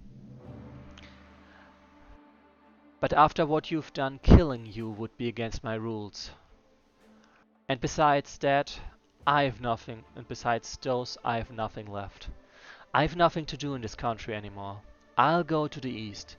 Maybe the spirits will show me a new goal for my life. We'll never meet again. Oh, interesting. That makes sense and is a very nice detail. She fled again. Whatever she says, I won't rest until I see her with her head cut off. Calm down. It seems she really decided to leave you in peace. Whatever. Now I need to meet a representative of the Northern Alliance. What? Why? Orc country will drown in chaos. I need strong allies. And seems no one here is stronger than the Alliance. Valid point. Very valid point. Let me save it here for a moment and actually... Oh right, another achievement for this scenario could be killing, if you join with the rebels, to kill Barrett before the Northern Alliance joins the fight. So, and what, as you wrote out this really cool backstory for Argoterra, I was thinking maybe you included it in the description of the unit, like you did with the troll statues and the troll graveyard. And sadly that is obviously not the case, and I would suggest maybe putting it there. That would be pretty cool if someone looked at this unit and saw different stats than usual, and also looked at the description and also saw the cool backstory. And if you ever made this campaign, it would enhance the connection between those two campaigns, I think. It would be a very nice touch. So, anyway, let's read this epilogue and then let's back to the other one. Oh, I see, it was made after the release. Fair. Northern Alliance Court. So, do you want to join the Northern Alliance? That's right. We've always welcomed orcs who understand that order is better than clan strife and endless wars. But we cannot accept clans from the Capoeira Union without the approval of your Supreme Leader. There is no longer any Capoeira Union. What are you trying to say? In a battle with the dragon, the warlords rebelled and killed the Supreme Leader, and then fled with their armies to tear his domain apart amongst themselves. I'm sure by now they're killing each other for a piece of land. So the Orcish Union has fallen into chaos and the dragon has settled in the mountains? I'm telling you, there is no more Orcish Union. The laws of the Black Eye no longer apply. The bastards didn't even elect a new Supreme Leader. Only the law of the strongest applies in strongest Orcish lands now, just like before. And that feels a bit odd, this general asked about his union and about the dragon, and Mook only answered about the orcs being free for all, going free for all now, and did not say anything about the dragon. And now he completely ignores that one of his main questions was not answered. Yeah, Mook may not care, but this dude, this leader of this leader among the Northern Alliance does care, and he completely ignores that his very important question, this very important question, or at least for him, very important question, was completely ignored. Like, that's kind of relevant. That's bad news. What about you? Why didn't you follow their example? I've already had enough blood. From the moment I became chief until now, I had to fight the bastards who wanted to take my throne. I killed them all, I took over their lands, I subjugated the ogres of the wastelands. Wait, what? When did he do that? No one said he did that. Like, he never did anything like that, at least there's been no information about that for now. Like, so far he freed the ogres that were enslaved, sure, but nothing in the story so far told us anything about him interacting with other ogres as well. Yeah, but the ogres, those are not the ogres of the wastelands, and he did not subjugate those ogres, he freed them. Wait, what?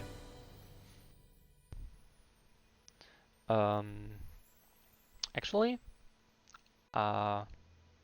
you are very convinced, so I kinda need to check what you are talking about, because that makes me very much think I forgot something.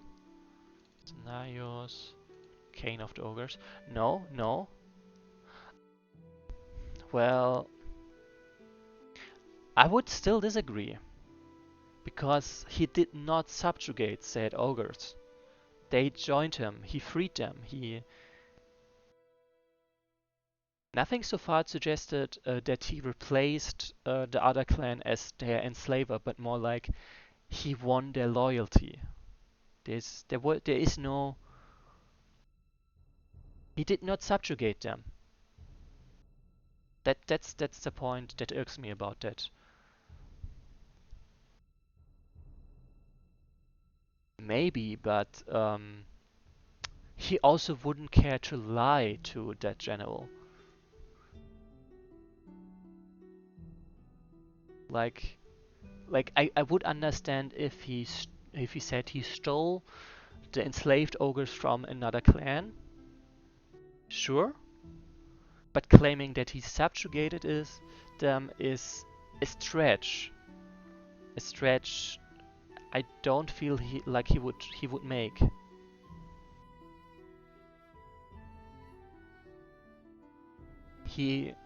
Like, so far Mook never strikes me as someone who exaggerates his deeds, or has to feel the need to exaggerate or make them sound worse. He just puts them as they are. And this is why this is... I would absolutely not associate him subjugating ogres with Scenario 4, because that's not what happened. I don't think that's how he sees it. Maybe he took control of them, but he didn't have to force them to be under him. Yeah, but Utenda, does he really care what the whole alliance will know about what he said? That's it. That's literally what I'm saying. He doesn't care. He puts things...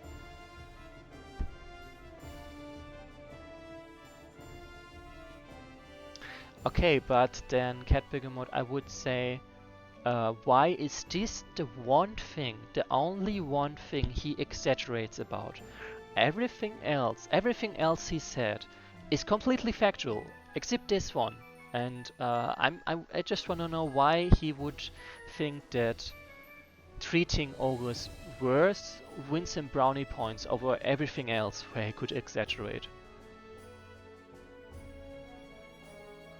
He could have said he killed his way to become the chieftain of his tribe from a young age, even before the war started or anything like that, or I don't know, that he killed all the other contenders when he tried to become chief of his tribe or anything else.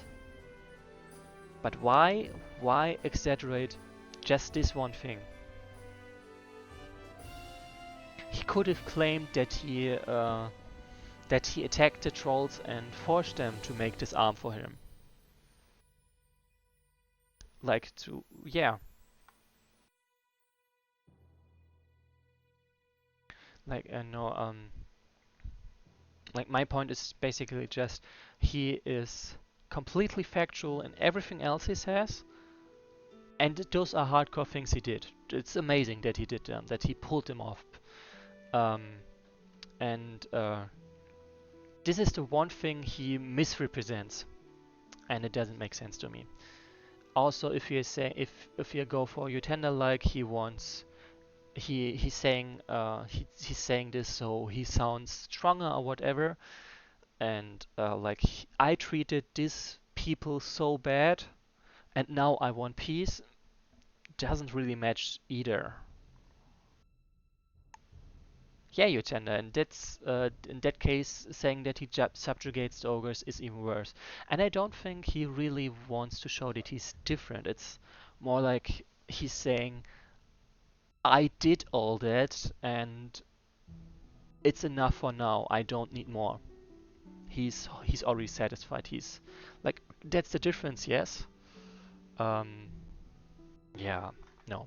Anyway, those are my personal feelings about this wording. I don't like it, but that doesn't mean that I'm right about it. Let's actually get back to the text. I subjugated the ogres of the wasteland. Now I want peace to spend the rest of my life reaping the fruits of my conquests. I want strong borders. I want to know that no scum is trying to sneakily kill me. I hope to find that in your alliance. I'm not used to hearing that from an orc, but I see your point. The Alliance does offer a strong defense to those who respect its laws. I noticed in a previous war. So I think the Alliance is ready to accept you, but you must understand that along with protection you will have certain obligations. I'm willing to fight your wars, if that's what you mean. Not only that. Shall we shake hands and draw up a detailed agreement? Shake the right one. That is fun. Anyway, first of all, let's get to destroying Lokra instead.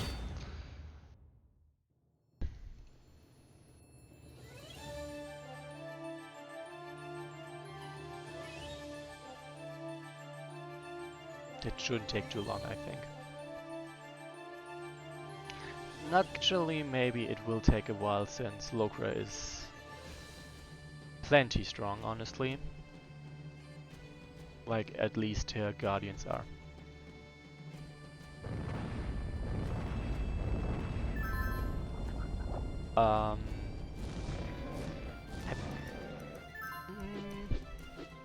Like, it depends what you're trying to say with head specifically. Like, I believe there is one main leader of the alliance who, like, the chief of the alliance or something like that. And there is, but if I recall correctly, it's more like it's a council of them, and I mean probably one main leader or something like that. But I'm not 100% sure about that one. And again, Evilgnor lost some health, which kinda sucks. Anyway, let's keep advancing it then. I do want to see them go down. Alright, the decision was made too quick. Technically, I believe it might be okay like this because there's an established process, if I understood this correctly, and the only hesitation they had, like, they were saying, sure, we accept Orcish clans in case you are with with the Black Eye clan. There are some stipulations you have to follow, like we have to ask that guy, but otherwise we definitely are willing to accept clans. And I mean, they did not show us the specific obligations he had to follow, but it was said there will be some, and they will have to draw up an agreement first anyway. But it wasn't like there are no obligations for him. Yeah, I don't think they decided they agreed to accept Moog specifically, but it's more like there is a, yeah, exactly. There's a process to the things, to the thing, and he simply fulfilled the necessary things. There was no. It was more like there is no reason to deny him because he is doing things in the proper order, or something like that. At least that's my assumption about the whole thing.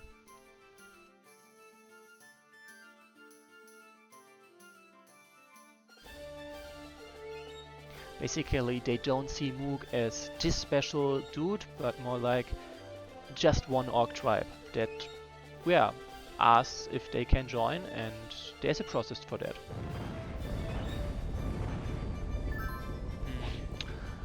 So yeah. Basically, I would also say maybe it's like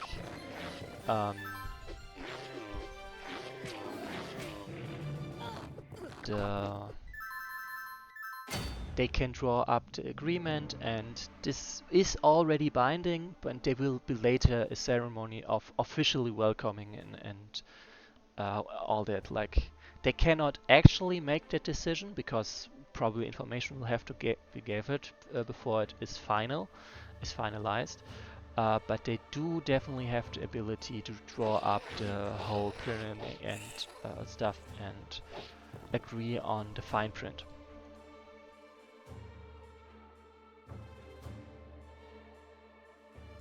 That's how I would think it is.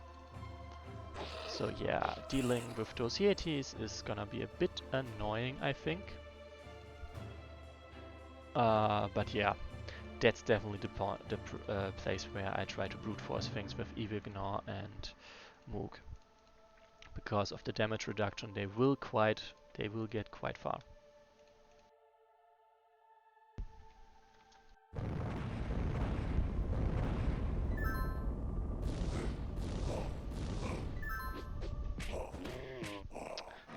Sorry, Rev, but you did do a very great job at dealing with them. That's for sure. And that's why I say, look at this, like only 15 damage. Oh, damn! I completely forgot that I need to activate the Berserk first. Like I was like, why is this fight stopping?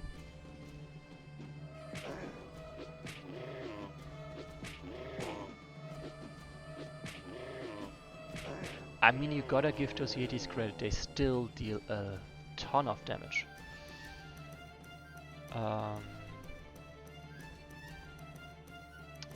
This one or not? Oh, damn! Actually, what are my odds? Let's first of all see what my odds would be if I try to fight like that. Pretty bad, pretty bad. Let's raise my chances a little bit. That is pretty fun. I see, I just have to hit twice and then they are done for. It's fair enough. It's pretty crazy, but it's fair enough.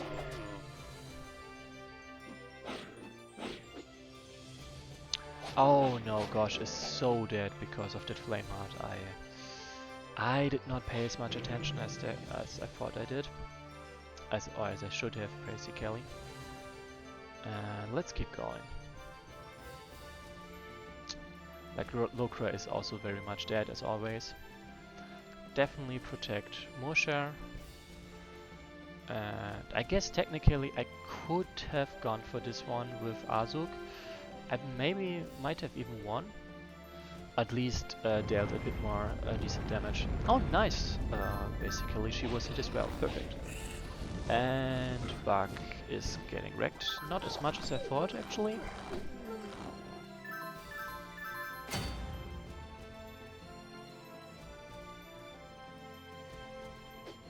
Oh, shame. That would have been fun. But it's not a good idea. At the same time, 4 stacks is... that is very much premium.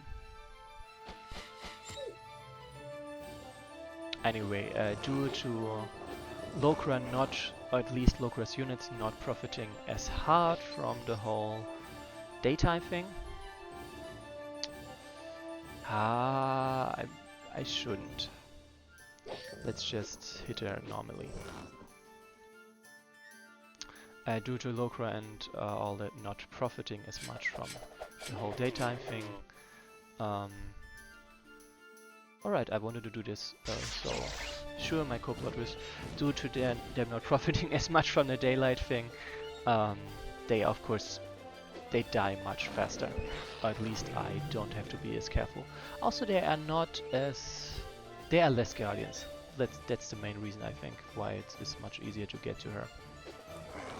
Also, it feels more approachable, but I'm not sure if that's actually the case or if it just feels like that because I'm getting there so fast.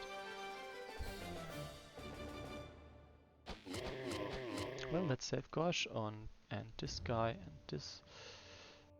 Really sorry, Rev, that you keep dying.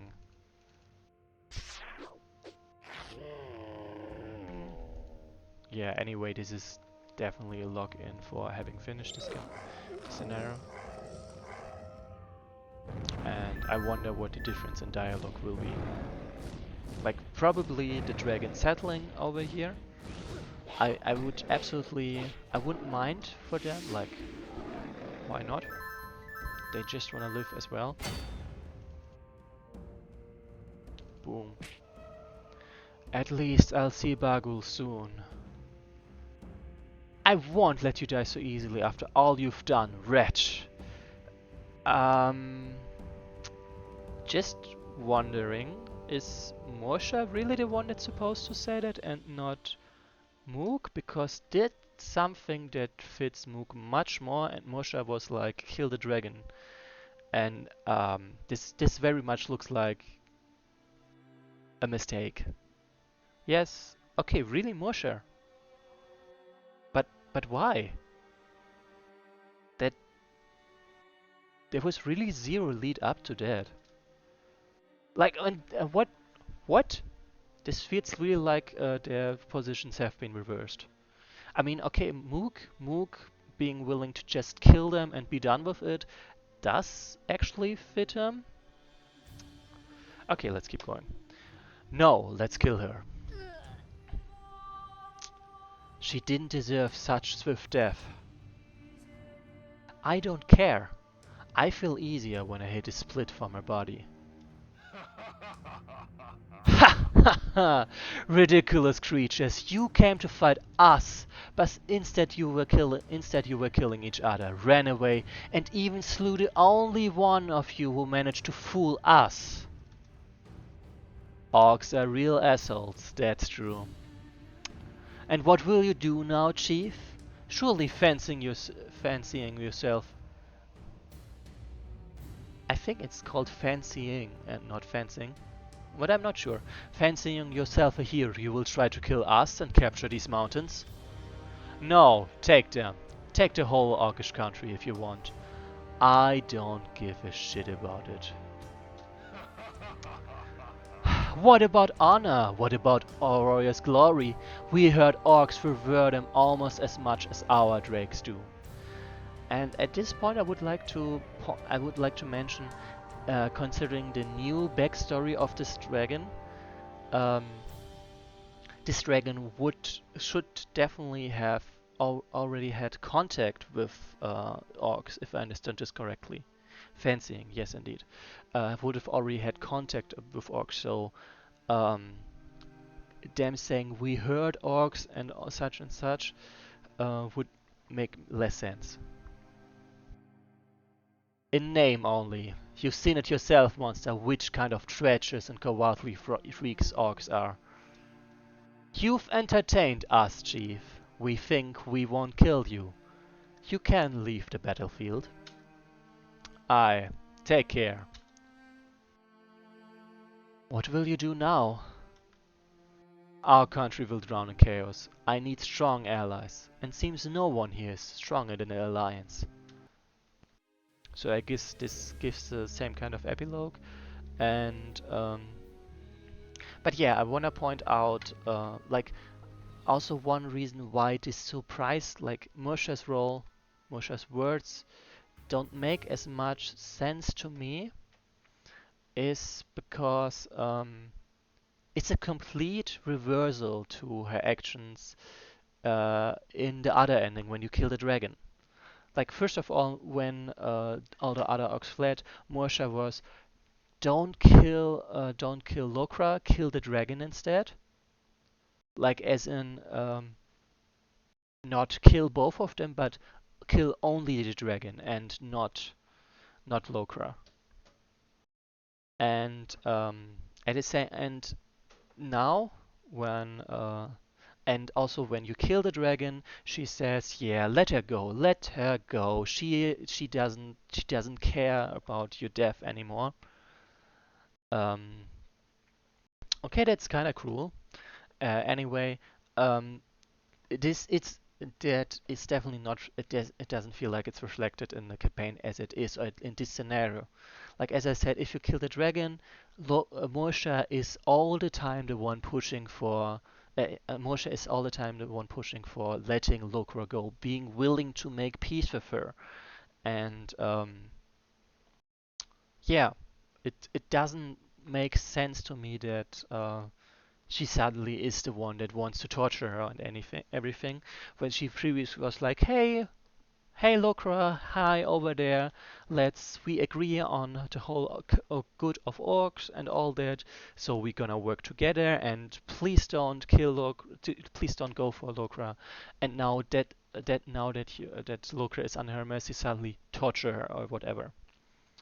Yeah, like if you want to keep this, then I think there definitely need to be hints earlier in this scenario. Like this scenario very much suggested that Morsha was not willing to pursue this kind of beef this much. And as I said, also if you kill the dragon instead, then Morsha probably should say something like, "And now let's kill Lokra," and not be like, "Oh, Lokra is gone. Forgive, forget, all that. She's no threat." Because in this path, it's also not why she is trying to what she's trying to say. Anyway, let's get a replay, and you said this will be the same. And in that case, let's go back to the start of the scenario and not betray him.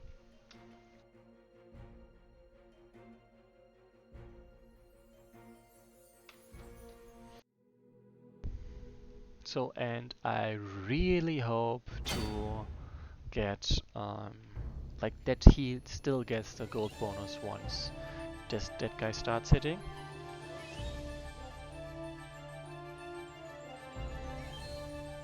Oh, funny.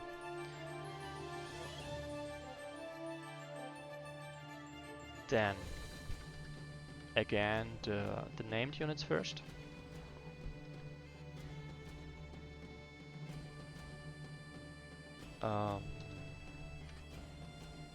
Ref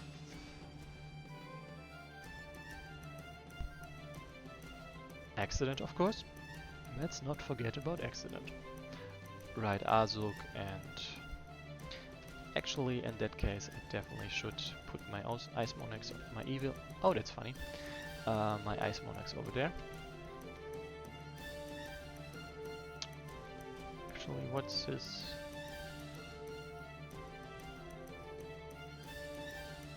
I wonder why it went so small. Anyway. So. Our electric ref and MVP. Should be everyone. Excellent. I always forget excellent.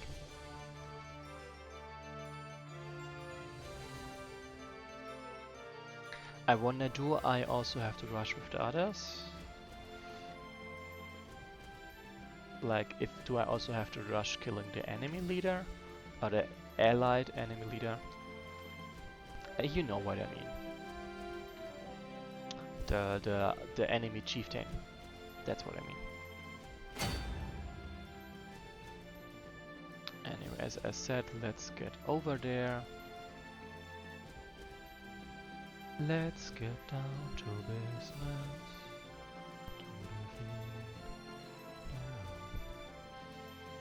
So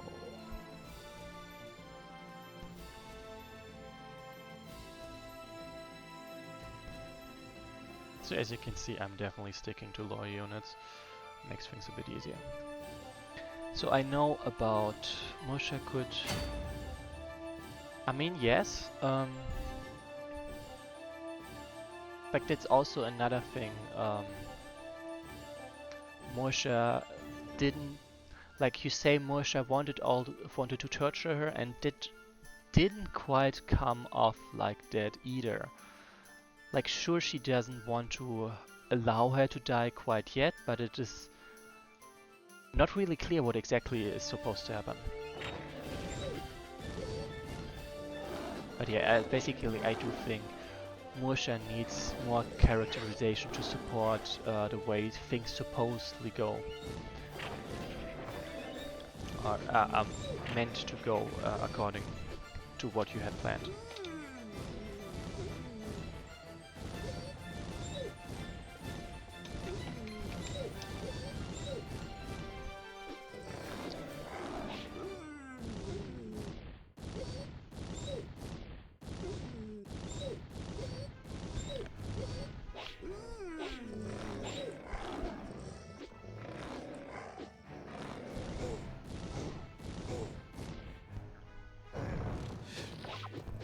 Whoops.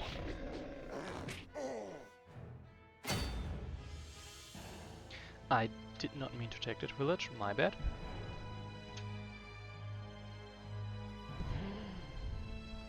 Okay, I really gotta open up a window. Just give me a moment.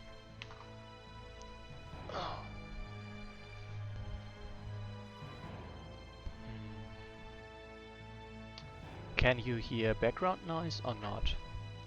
Like, I hope not, but just thought I should check because I heard a car in the background just now.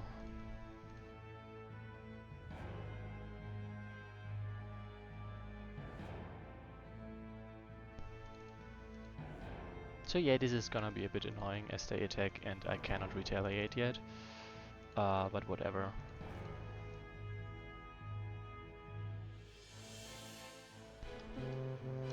Down with Black Eye.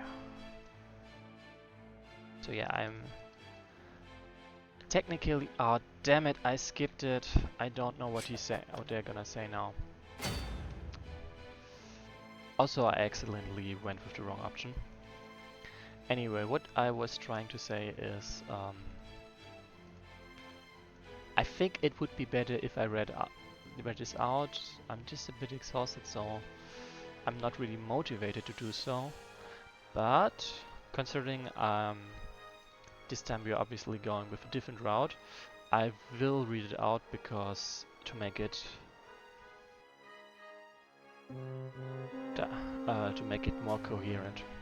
Down with Black Eye! Dirty bastards, what are you doing? We return the power to the strong. We've had enough of the degenerated dynasty shaming the Orcish race. Of your degenerated dynasty.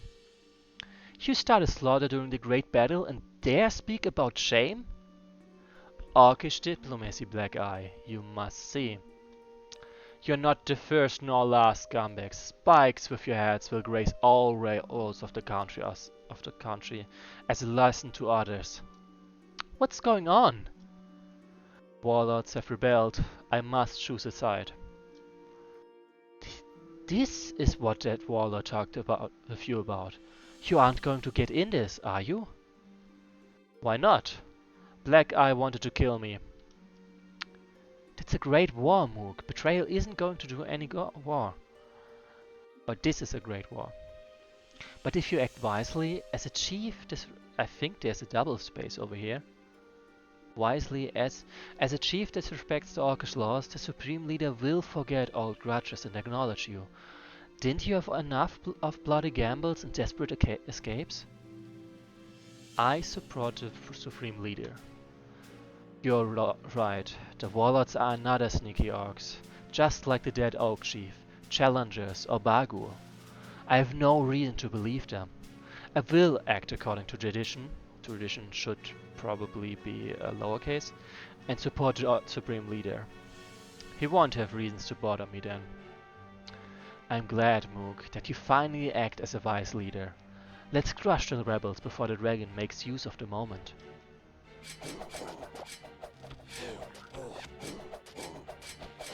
Oh no, my units are getting poisoned. What shall I do? This is terrible. Oh, I'm so sorry, Necron. I did not plan ahead there. I'm sorry. I very much approve of White dealing with the drakes over there.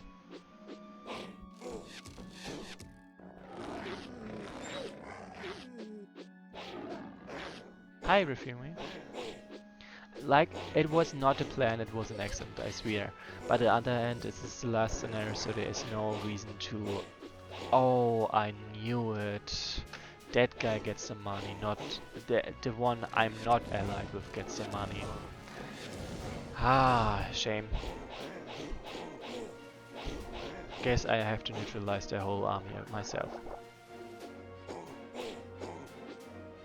Oh, I see, that makes sense. I guess, to be specific, they previously simply didn't have the chance to leave.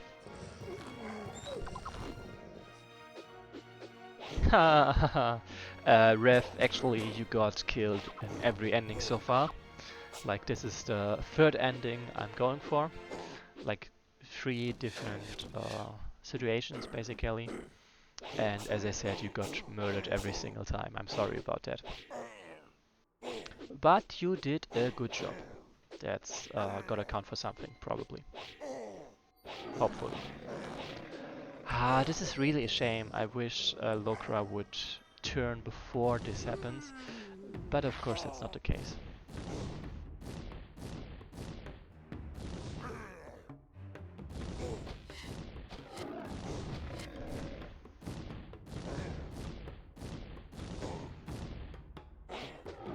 You will get your own statue. True, that does make sense. That checks out. Why do we fight a dragon? The dragon decided to lay claim to a mountain range and challenge, like put out a challenge letter basically for the orcs if they want to contest the claim. And the Supreme Leader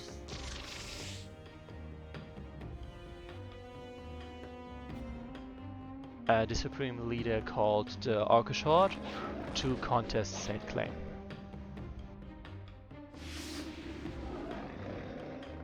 That's why we are fighting the dragon.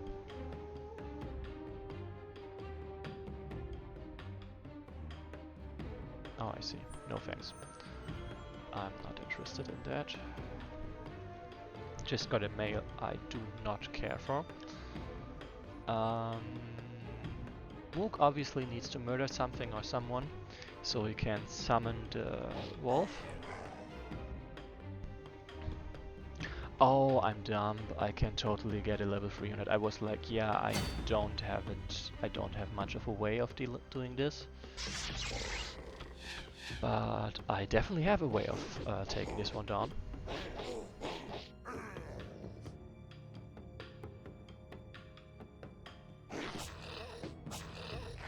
Yes, just as I had hoped. And they can take that village, I guess.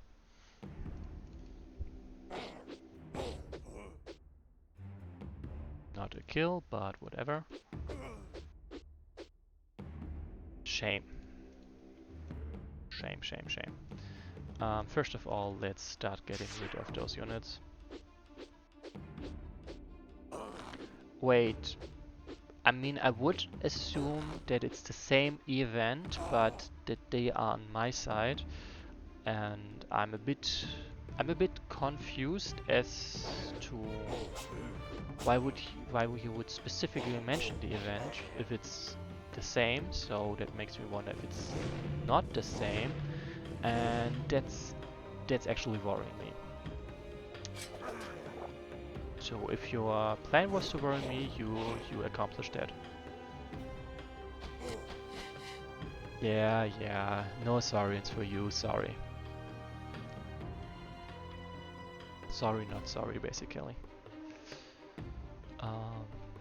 Yeah. Oh, I completely... No, next turn I can probably recruit a couple units. Oh, this is also an achievement you could have for this scenario. If you ally with Barot, that an event for Barot having not taking any damage at all. That would be interesting. Or at least I think it could be interesting. Oh, I have to admit I'm not a fan of that, because I do think that technically, no matter what happens, it should be congruent amongst timelines. That's also why I'm not happy with Morsha being so different, so different between both paths, even though like if the paths diverge like that, then it basically means the choice you made now affected things that happened in the past, and that's not actually true, you know?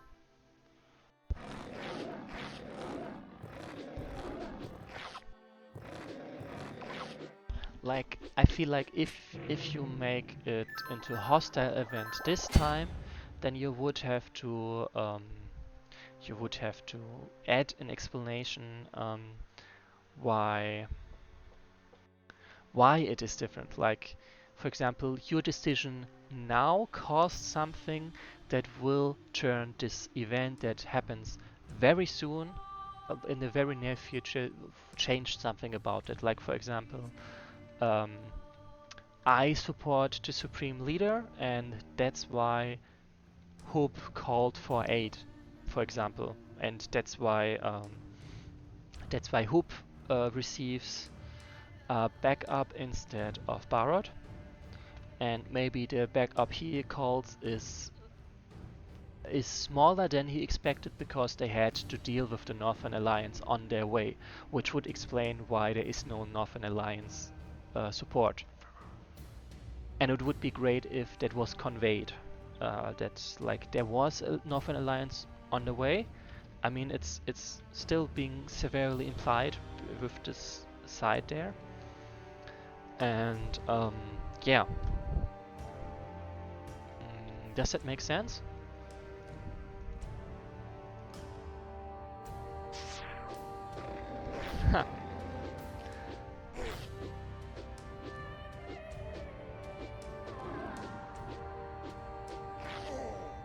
I'm just glad you finished it nonetheless.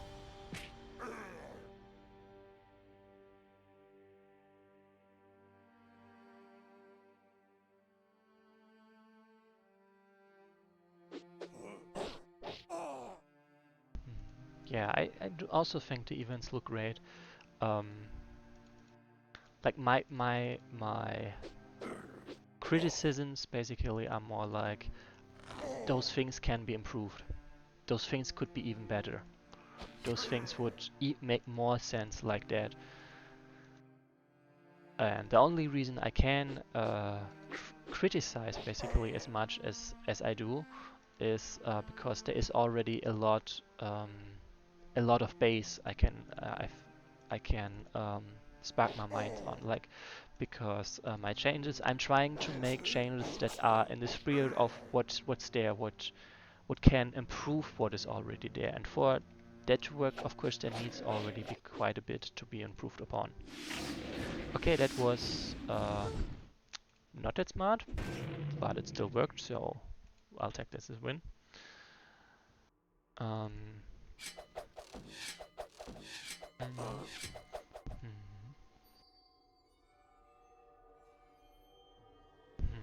I definitely can say I'm quite happy with what we have. Like, I of course don't know what was different previously, but what we have is definitely cool.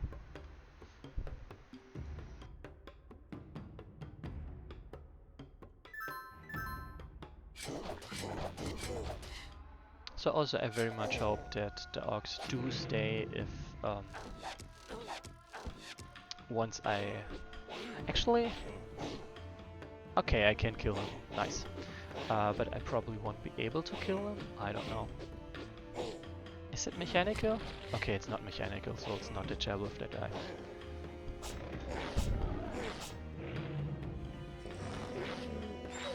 Lol, this poor fire ghost.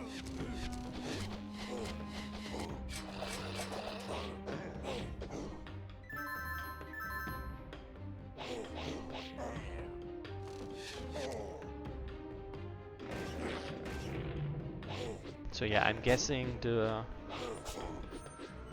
allies and all that will, the enemy reinforcements will also arrive over here. But this time I don't have to cluster like that because those guys are already there. Oh, nice! I did... Great Ice Mode Nexus, nice. That is very useful for sure.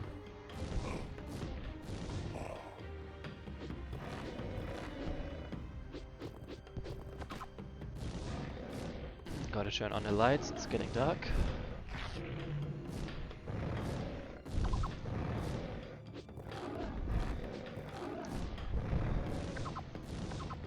I know, I still gotta do some things before it's getting too dark. Oh well, I'm not that far from... Well, sure, I'm probably still 20 to 15 turns off from winning, but that's not too terrible long, at least not to me. Where is a witch? There's a witch. Where's a witch? There's a way.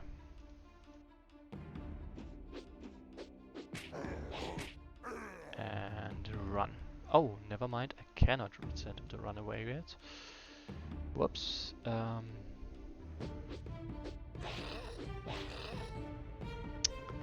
That is something I can improve on. Like, first of all... Oh right, I do have Azuk, so I can definitely guarantee... I can guarantee getting those kills. And if I can guarantee that, then I definitely should take advantage of that.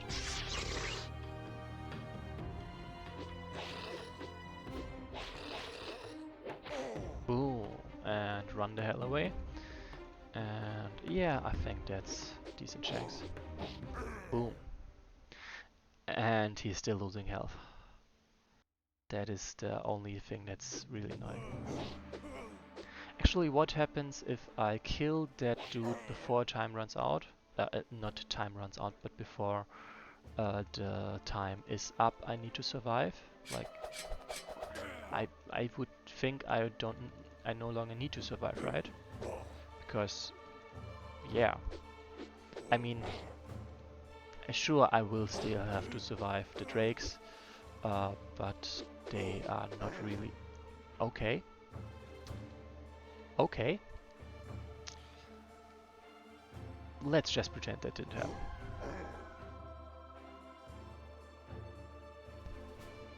Oh, I forgot to send... Oh, animated. The campfires are not animated. Oh, I see. If not brute force, then a poison blade will enter Black Eye era.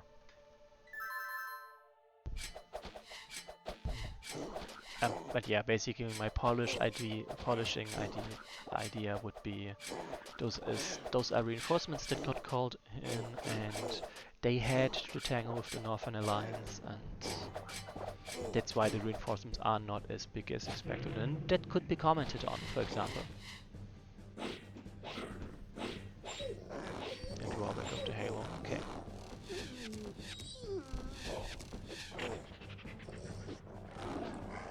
Honestly, I do need a 5-minute break, so I will play one more turn, take my break, and then I'll be back.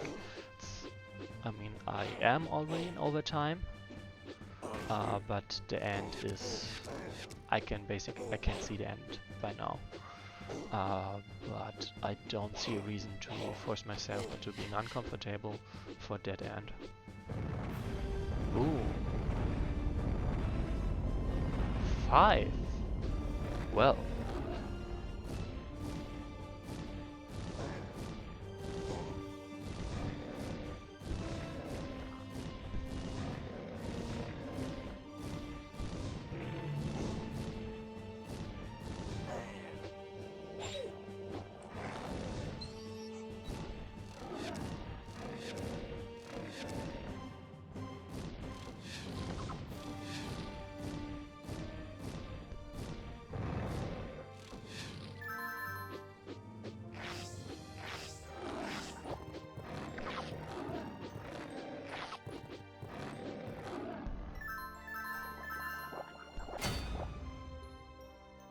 So yeah, those guys are annoying, but they're not deadly.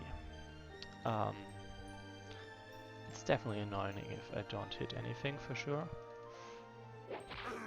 Lucky, I'll take that. Yep. Oh no, I don't want to steal that village, I just wanna heal and... actually maybe not do that. I don't need to be the one to kill that one. Anyway, yeah, I still wanna ask what happens if I kill this one. If I were able to kill this one before turns run out.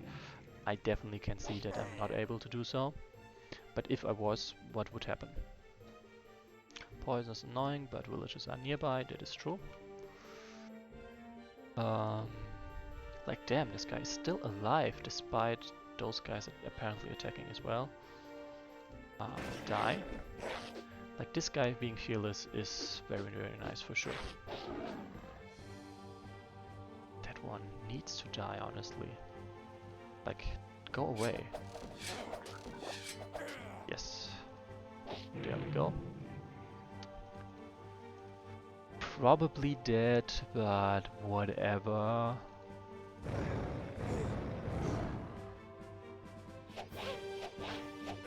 Ouch! Rude. The initial... he should have really killed Hub. Yeah, that is true, especially since you give him so much income. Actually, why does he have so much income?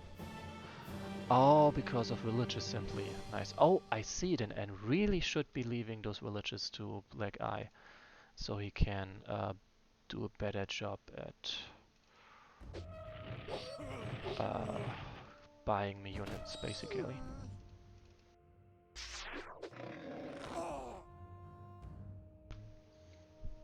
I mean, Moog definitely could just wait over there, but it would take a while. And it does kind of fit the whole... It does serve as a characterization, I would say, of those orcs. They turned on him because they thought they could do it and they could easily win, I guess. And now it doesn't work out, and especially Moog is on the side of Black Eye and is really showing them that he means business. Is probably much cooler. At least is much more friendly to them. And they feel much more threatened, I would suppose. Ooh. I really feel bad for that one crossbowman. Like, he really was at the wrong time at the wrong place. At the wrong place at the wrong time. If you kill, it will... Ah, I see. Was it Mechanical? Ah, is Mechanical dead? No, Mechanical is still alive. Perfect. Okay, and something will happen on turn 10. We will see.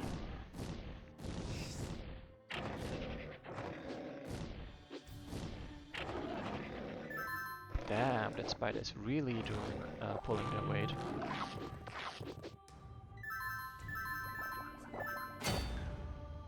I honestly don't want to have to deal with those, but not much I can do about it. Actually, how much income does she gain? Okay, everyone gains a lot of gold per village, except me. So me having villages is like the worst thing ever. And in that case, I will do it like this. I will hopefully bait them onto there so they can steal the villages from me and Black Icaron can take them back later. Level 3. Oh, there's a level 3 over here as well.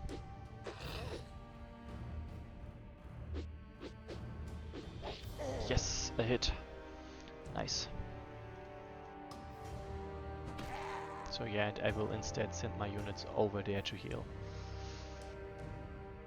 Because I don't want to occupy... Oh right, I completely forgot to recruit, of course.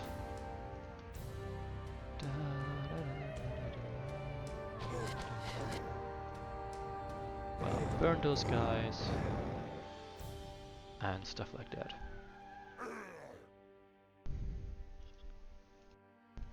And deal with the rest of them.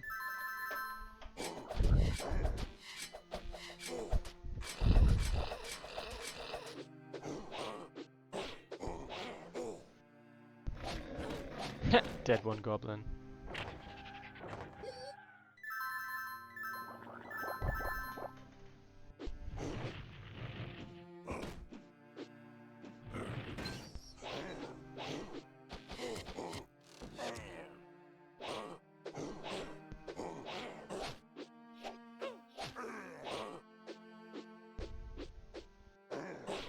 Everyone dying left and right. Until turn 10, like, am I finished with? I'm finished with surviving, okay. Perfect, just as I had hoped. I mean, sure, it kinda sucks to lose a level 3 unit for that, but in the long run, I believe it will be worth it. Disposable cannon fodder is quite nice. It's kind of funny how different the map turned out this time. Like, oh come on, please, no, please attack Bora, do it, do it, do it, no. Shame. But yeah, the spider is really doing their job very well. Like they're doing their very, very best. Ah, shame. Damn, nice. The ice monarchs are really doing well. Oh, makes sense. It's time to eradicate the rebellious plague. Oh, I see. That's why I had to. Kill them until before turn time. Flee! Flee! Run for your life! Another sneaky bastard's dead. We have to return to the dragon. And this rubbish even dared question my power. Good work, warriors. And you, Moog. I didn't expect you to make the right choice. Seems I was wrong about you. Look at my arm, Supreme Leader. Yes, I've heard about that. You disobeyed me. That's a big insolence. But now I think we can settle our disagreements. After we defeat the dragon. You see, I told you. Whatever.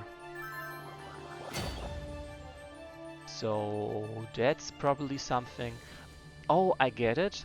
You kill the unit, you fire the event, all units of this side leave the map, and the unit still hasn't been finished being killed, I guess, and is now gone before the event was basically finished, and basically variable second unit no longer contains data.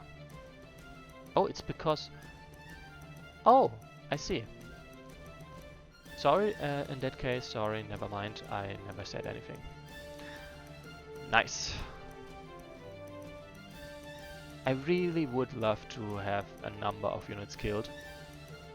Hey, there was a Dwarvish Pathfinder.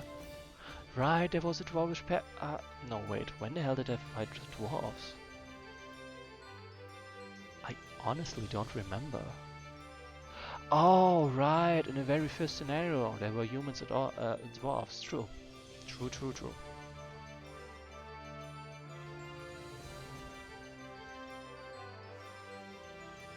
I'm glad that we can all, that everyone can agree that it was the first in error.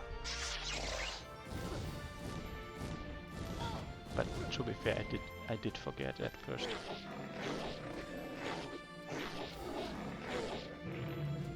So basically Moog is gonna sit back a little bit and just, well,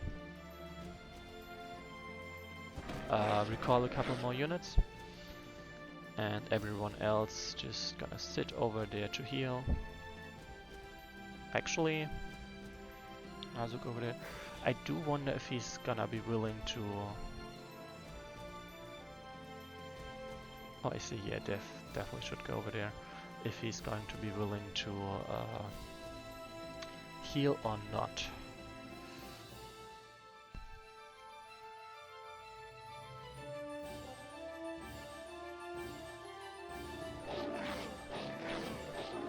Okay, yeah, that would be great, honestly.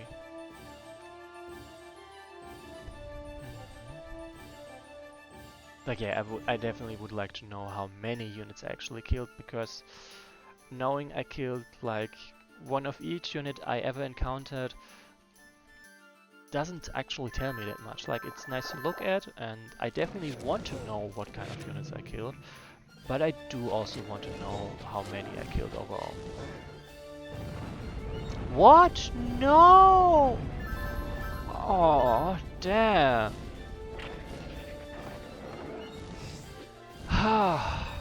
Well, what a way to go.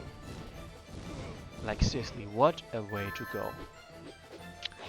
Imagine being taken out by a meteor because you're too OP.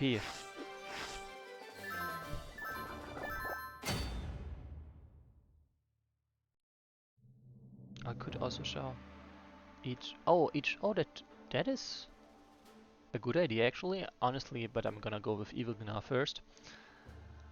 Like, as you can see, plenty of various units. You just keep running, you keep also running, you go there, you go there. You also need a healer, honestly. Oh, come on. We have Ref the Trade right now. Actually, let's leave that up on let's leave this until I'm actually done with the scenario. But I will get back to this, as it's definitely a cool idea, and I definitely want to do that. Technically, I don't really need to finish off this unit, do I? Nope, my ally has their turn before them, so that definitely would work. Okay. And then let's just have him collect even more villages so he can pump out even more and more and more and more and more and more and more units. Time for Goblin Lightning Rod, maybe. Oh, nah. I mean, my Lightning Rod will basically be the units I have, the units my ally recruits. Because, as you can see, he has 50 income and the number is just gonna go up. So I don't really see a need to spam the units myself, because they will spam units anyway. A shame.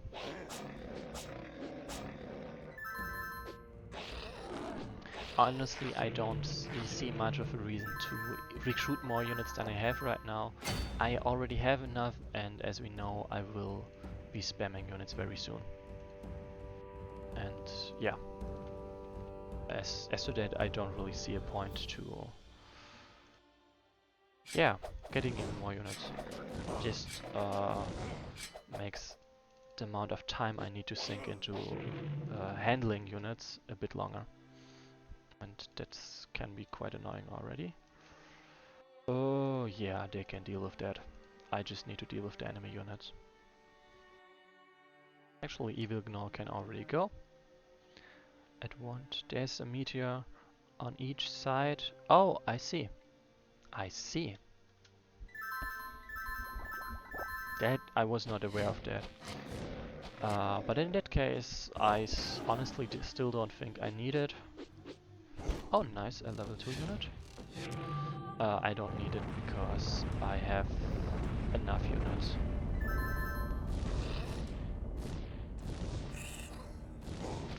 Oh damn, look at this guy! I mean, sure, he dies now, but he made it so far. Like, I'm honestly surprised he was even there. Oh damn, the 35% bonus damage.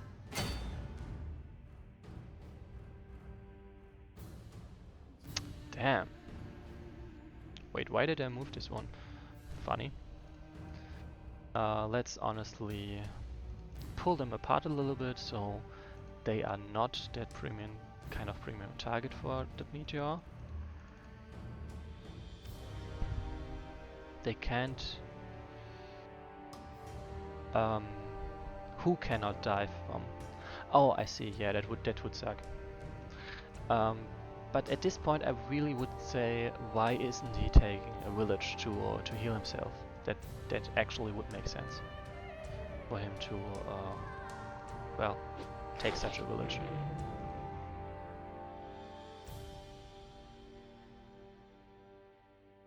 Oh, I see. This one is not fearless. That's why.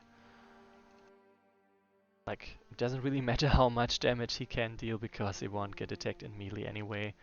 But whatever.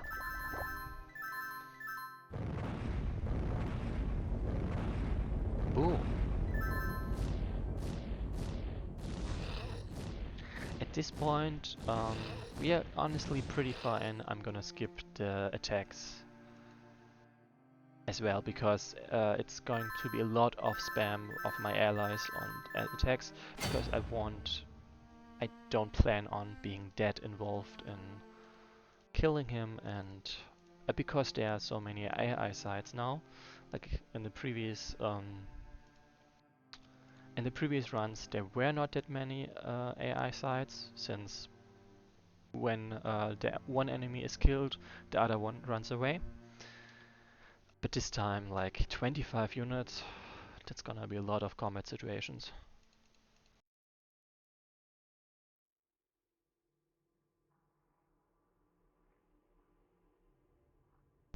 Okay, and oh snap! I definitely can see him dying to that. Awkward. And we are basically just gonna survey the situation after each enemy turn. So they are slowed again. Luckily, they did not really focus on me and instead on the allied monsters and all that. Nice, and I'm still stacking hatred. Ice Monarchs is on the way as well. And yeah.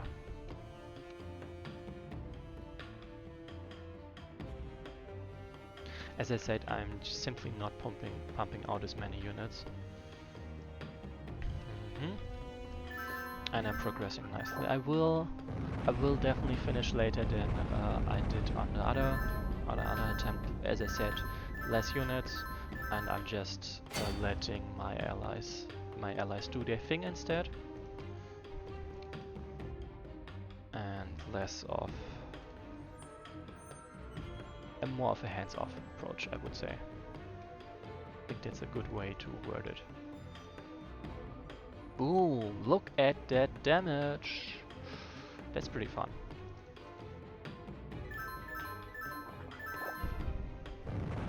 Ouch! That's rude. I personally think it's a quite nice touch that Lokra gets more meteors than the others, because they're probably mad at Lokra. I see. I know I haven't... No, I haven't been asked. Gonna need a lot of meteors to kill those Yetis. Yes, that would actually be pretty fun if one Yeti actually died to that. Like, I very much doubt that's gonna happen because way too many meteors needed, but that would be pretty fun.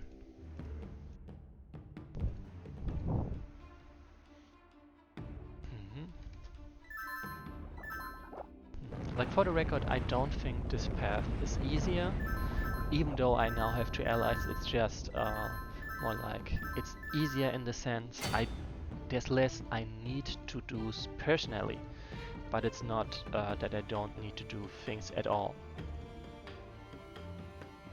Like, I definitely could be more involved. I just don't care to be. Oh snap, this guy is dangerous.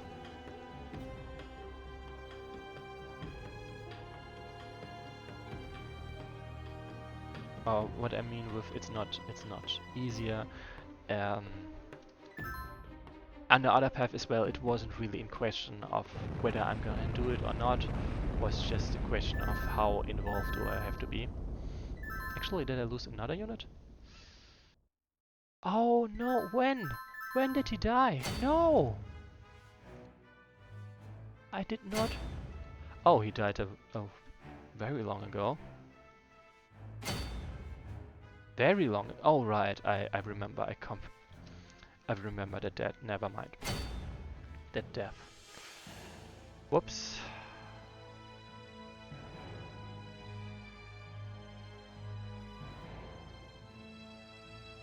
And stack. Right, and I definitely need to send in that witch. Who killed the puppy? Yes, indeed. Yeah. Have fun. Anyway, in that case, I'm simply glad that the story does support the dragon being mad at her. Or maybe respecting her more because of how well she pulled off this trick. My magic power is running out. This is the last windstorm I will call upon the drakes. I would actually say blizzard instead of windstorm because a windstorm wouldn't slow them, I think. Yeah, he died in the siege. He died on turn 4 actually. Like, yeah, I just want to point out this is, at least I didn't understand it as being a blizzard, as a windstorm. I mean, I understood it as being a blizzard instead, and that makes more sense to me too. Boom, more hatred. All the hatred. Sadly, I cannot boost my damage there. Shame. Otherwise, I probably could have killed that one.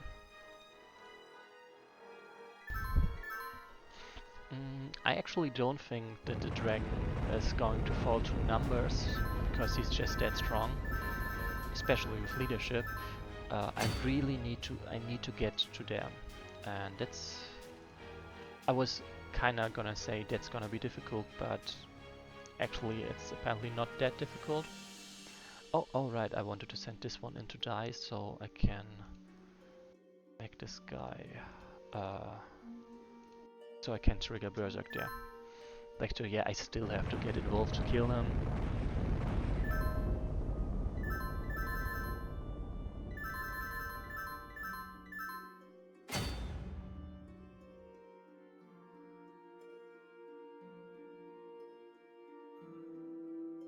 Boom. Nice. Wait, how much hatred was that?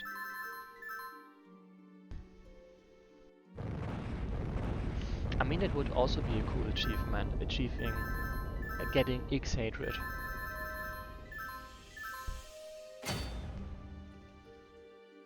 $94 hatred. Well, I would say I got pretty close to 100, but I'm not gonna stick around long enough to actually get 100. So do this. Damn, she survived it. Wow. Wow. Anyway, let's end it. Let's see what the epilogue holds for us. Oh, interesting. So the dialogue is also different because this time it's not this singular orc killing her, I mean, sorry, killing her, but this time it's the whole group of them killing her. Unthinkable! How could you, miserable creatures, defeat us? This cannot be. Die already. 98 hatred, I'll take it. As the dragon dropped dead, the charms she put, not he put, she put were dispelled. The clouds of lava cleared and the long-awaited dark night instantly fell. After days of dazzling flame of lava in the sky, the cold shine of stars felt nice and calming. Orcs won! I won! The drakes are fleeing! We've made history. This battle will become a legend. And with it I will do too, the supreme leader of orcs. What about our disputes? We'll talk about it later. Now I must cut off the dragon's head and hang it on Baitok's gate. The great horde has started retreating into the camps after this tough victory against the dragon. We've won the battle of the century! Not without my help. What a stupid rebellion did happen there. Some warlords wanted to overthrow Black Eye, but we, with Mook, helped to defeat all the rebels. And the Supreme Leader recognized you, renegades? Stop calling us that. The thread of fate stretched too far to call it a wrong path. It doesn't matter how far you can walk a wrong path. I won't recognize you. I won't recognize a country that allows degenerates like Mook to twist traditions and take the throne. And I will never forgive you for killing Bargu. I'll wage war on you, exactly as I told you. Very good. I hope this time you won't flee and I'll skin you even if you are in the shape of an orc. Ugh, fine. I'll do it myself, I guess.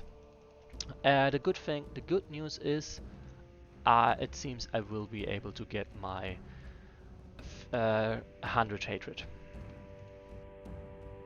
Like, I'll take that. I'll take that as a win. Like, this is of course a bit annoying because I did not expect that. Probably, yeah, I could have expected that, but I didn't. Anyway, that means I definitely need to deal with them, but that shouldn't be too much trouble, especially since I amassed gold for like a long time. And a lot of those units are pretty weakened actually. What with the constant meteor showers.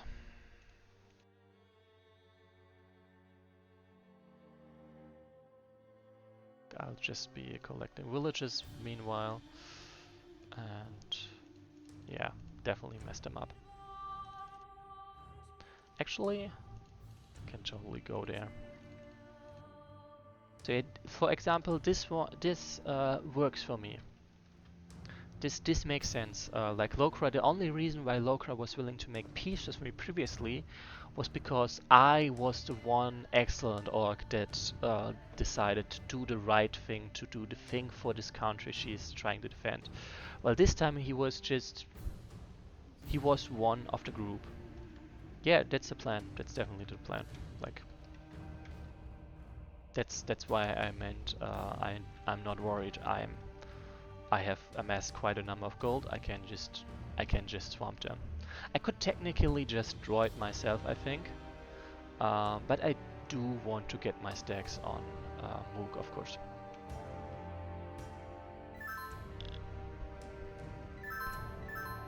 I think for this I can probably turn on the combat again.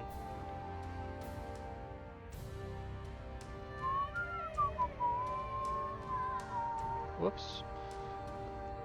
Like, even Azuk, I don't mind if he dies.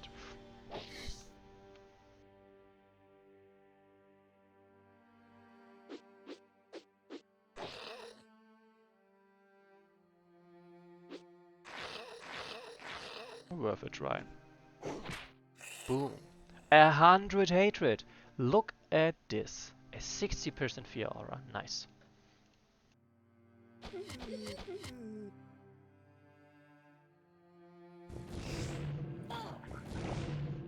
Time of day is normal now, of course. I did not expect differently. Let's crush them. Literally.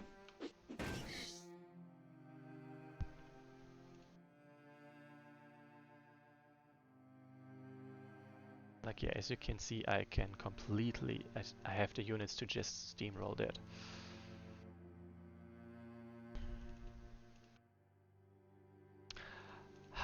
Remember when I said many turns ago, I'm gonna play this turn and then I'm gonna take my short break?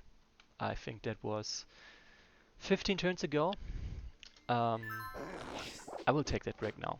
See you in a moment.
And I'm back.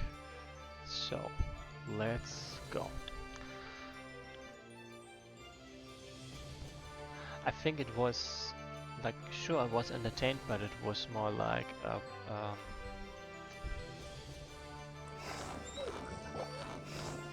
I didn't have to be present as much anymore, and that made me forget about it actually. I don't know if that makes sense to you, but it does make sense to me.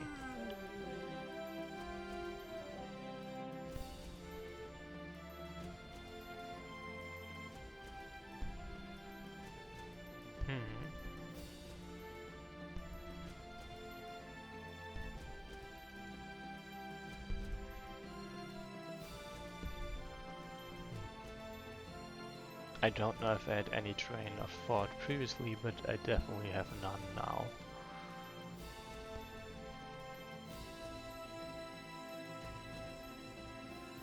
I mean, technically, my average of the hand would be very well served by being over there.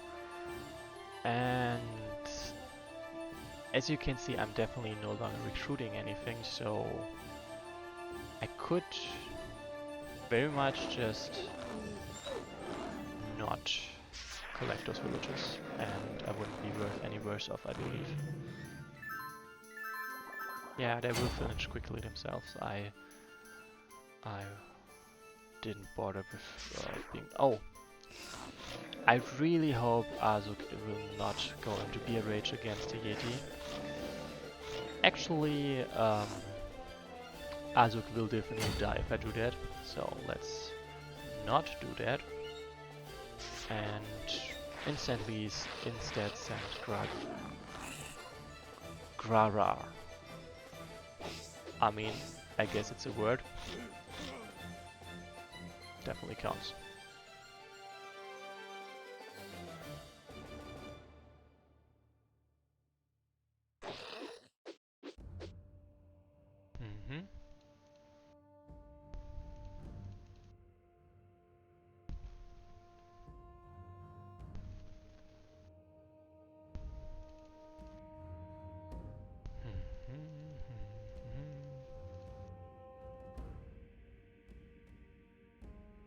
Yeah, okay, I need to go over there, otherwise I will basically never reach. And that would suck. Huh, I even recorded level 1 unit, I didn't realize. Well, like it's not too terrible, but it's still scary.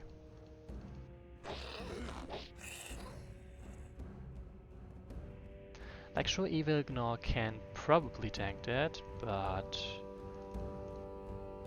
Evil Gnaw has... Okay, I do not need to send Ref over there. Evil Gnaw is already quite unhealthy, unhealthy right now, so maybe don't aggravate that. Stand set other units to die, basically. Where's my troll, by the way? Did that troll die? That troll died, yes. At least everyone that died, that was named, is now max level, I think. Yes, that does seem to be the case. Accident might be dying now, but... Oh no, Arkok is instead being attacked. Nice.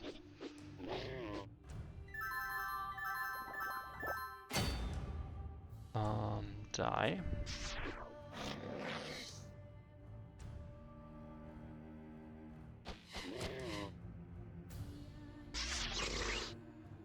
And die. This is actually a bit dicey. Oh, come on, just 6 more XP.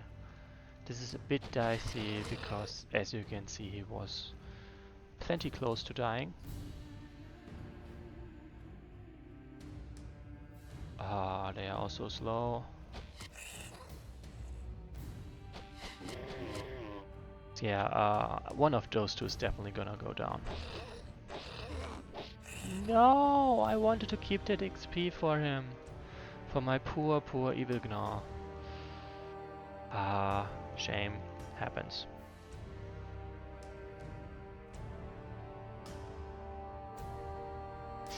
God, the chief. Oh, damn. Azuk really pulled his weight there. I did not mean to almost kill him there.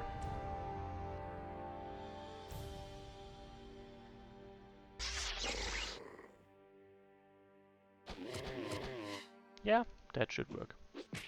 Boom. 108 hatred. Nice.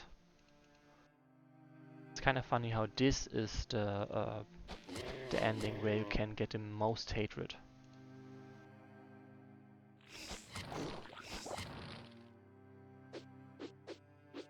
I mean, technically, you could also allow the player to decide if they wanna give Lokra a clean death or not. Just a thought.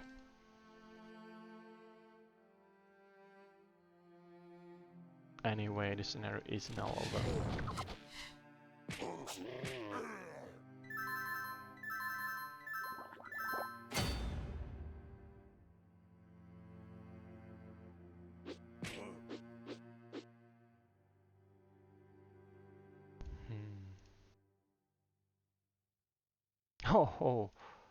Oh, I see, because there is no berserk involved. I was like, who? Why is there so little chance of anyone really dying? Okay, no, I should not risk Evil Gnaw in the very last turn, like, no thanks.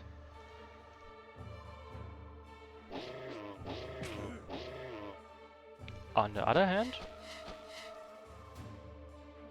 nah. Nah. Like, I will of course send Moog to finish off. Just as a courtesy, I guess.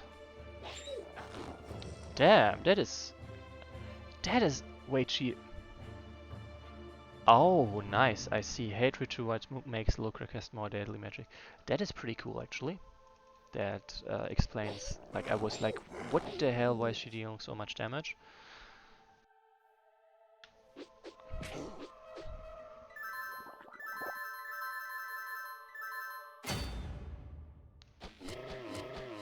At last, everyone is well, maybe not satisfied, but everything finds an end now. Like, probably a turn more, actually, because I don't have a berserk unit around. But I don't say we found the end. Nice.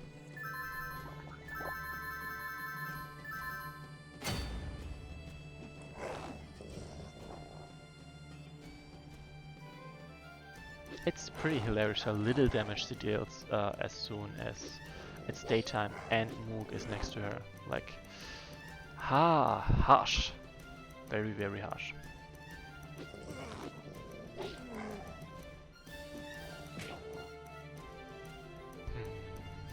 Well, we already had that. The mountains are full of bodies, red streams flow over stones, but all enemies are defeated. We won. Very well. Now let's return to our camp. Soon I'll talk to the Supreme Leader and have to prepare to for this talk a bit. There we go. I am very proud of my amount of hatred stacks and of the damage I have achieved with this. Like, if I take... Where's my wolf actually? Oh, my avatar of the hunt has disappeared. Right, and last chance to look at stats. No, there's no chance to look at stats now. That's harsh. Then actually let's first of all go back to turn 4, because that's where, yep, unit set, that's where I lost How Nice. And therefore we need to go back for that. How Nice initiated combat 11 times, thanks Anacron, has been attacked only 6 times, and inflicted 212 damage. They have killed, if I'm counting this correctly, 7 units. Actually mostly orcs and goblins, 1 Saurian and 2 tentacles of the deep. Then to go back to the other turn. Let's start with let's see, with accident. Accident has killed 1, 2, 3, 4, 5, 8 units. Initiated combat 18 times, has hit 30 times and has been missed 32 times, which is kind of funny. Hasn't inflicted that much damage, but to be fair, that's not their job. What do we have? I mean, Evil Ignore is not personal like that, but is an absolute unit. Look at them. 1, 2, 3, 4, 5, 6, 7, 8. Whoops. Damn it. 1, 2, 3, 4, 5, 6, 7, 8, 9, 10, 12, 14, 16, 19, 22, 25, 28, 32, 37, 43, 50 units they've killed 50 units. They have initiated combat 63 times and killed 50 units. That's a pretty good ratio, sure. Oh, damn, yeah. 2k damage inflicted. Welp. Like, some of those units were surely killed in retaliation when being attacked, but I would say most of those units have surely been killed when combat was initiated. So much hatred. I think they are sitting at 60 something, but I don't know the exact number, of course. It's accident. Oh right, Electric Pants is over there. Electric Pants shouldn't have that high stats. Like, wow, that is actually quite amazing considering I only had them for 3 scenarios. But to be fair, those were 3 big battle scenarios. So even they have killed 3, 9 and 7, 16 units and 358 damage, not bad.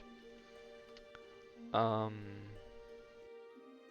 is Mechanical's over there, so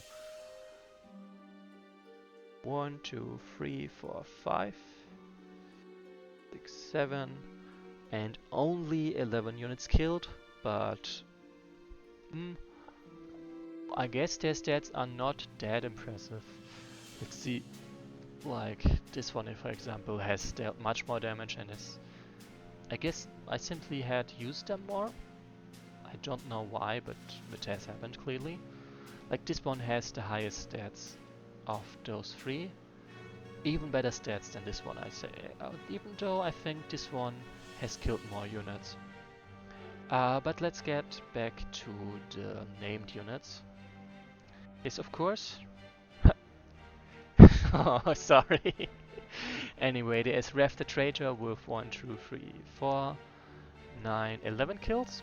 Rev the Traitor has also only been around 3 turns and doesn't have that many hits, so it makes sense that they didn't deal much damage. Also, I like specifically for Electric Pants, I very much wanted to level them, and the Orcish leader has much harsher XP requirements than just a troll, so I fed them, of course, more kills, more XP. Yeah, that's why there's such a difference. Actually, what other... How the hell am I... Why do I have trouble remembering the named units? I'm using them every single scenario. I just blame it on the stream being... How many hours now? 3 hours. Okay, Accident, how nice, Mechanical, Electric Pants, Rev the Traitor. Oh, okay, that was already everyone. Then Time to Look at Morsha and Moog, of course.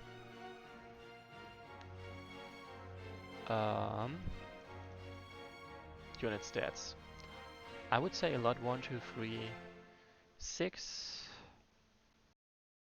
14 and 7, 21 units. Initiated combat, like not that much damage, but Like, yeah, I would nonetheless say not that much damage, um, because if you compare with Evil Gnaw, but to be fair, Evil Gnaw has ramping damage very much. I mean, look at 100 damage with the 50% leadership increase. Nice. Like, that's literally one hit, and you have the damage. Also, some of my units were beneficiaries of being supported by um, what's it name? By Berserk support basically, so they had more of an opportunity to deal damage. Like if you look at Azuk now, I, I'm very sure they have huge stats. Yep, 2k damage is what I would expect. Like they don't have as ramping damage as Evil, but they have reliable Berserk, so that leads to a lot of kills. And I mean, of course, Azuk also has a lot of kills because when they attack, they kill most times at least. Like it's very rare that Azuk uh, initiated combat and didn't kill someone. Actually, 2.1 and yeah, Azuk has more damage because the reliable Berserk. 1, 2, 3, 4, like those are 5, 8, 12, 20, 26, 34, 44, 55 kills. Yes, Avatar and Moog, any moment, any moment. Let's start with the Avatar first. Like only 800 damage and a great number of kills actually. 1, 2, like a very decent number of kills. 6, 8, 14, 22 kills only, and only 8k damage, but their worth was mostly by supporting other units. Gosh is not alive. Gosh was killed by the meteor. That was in this specific run. Let's see. Yeah, that was a turn earlier, I think. No, Gosh is already dead. And the goblins from scenario 1 shouldn't have that high stats. I didn't use them that many times. Like, look at him, 46 times dodged. That definitely checks out. Like here he is. That's his stats. Like 415 damage done and 166 damage received. Which kinda checks out considering how many times he dodged compared to being hit. Like remember, he is usually on flat, so this is really a lucky streak for him. It's kind of funny that he initiated combat and has been attacked the same amount of times. But yeah, let's go back. If we look at the goblins of scenario 1, I should have them, some of them at least. Like I do have...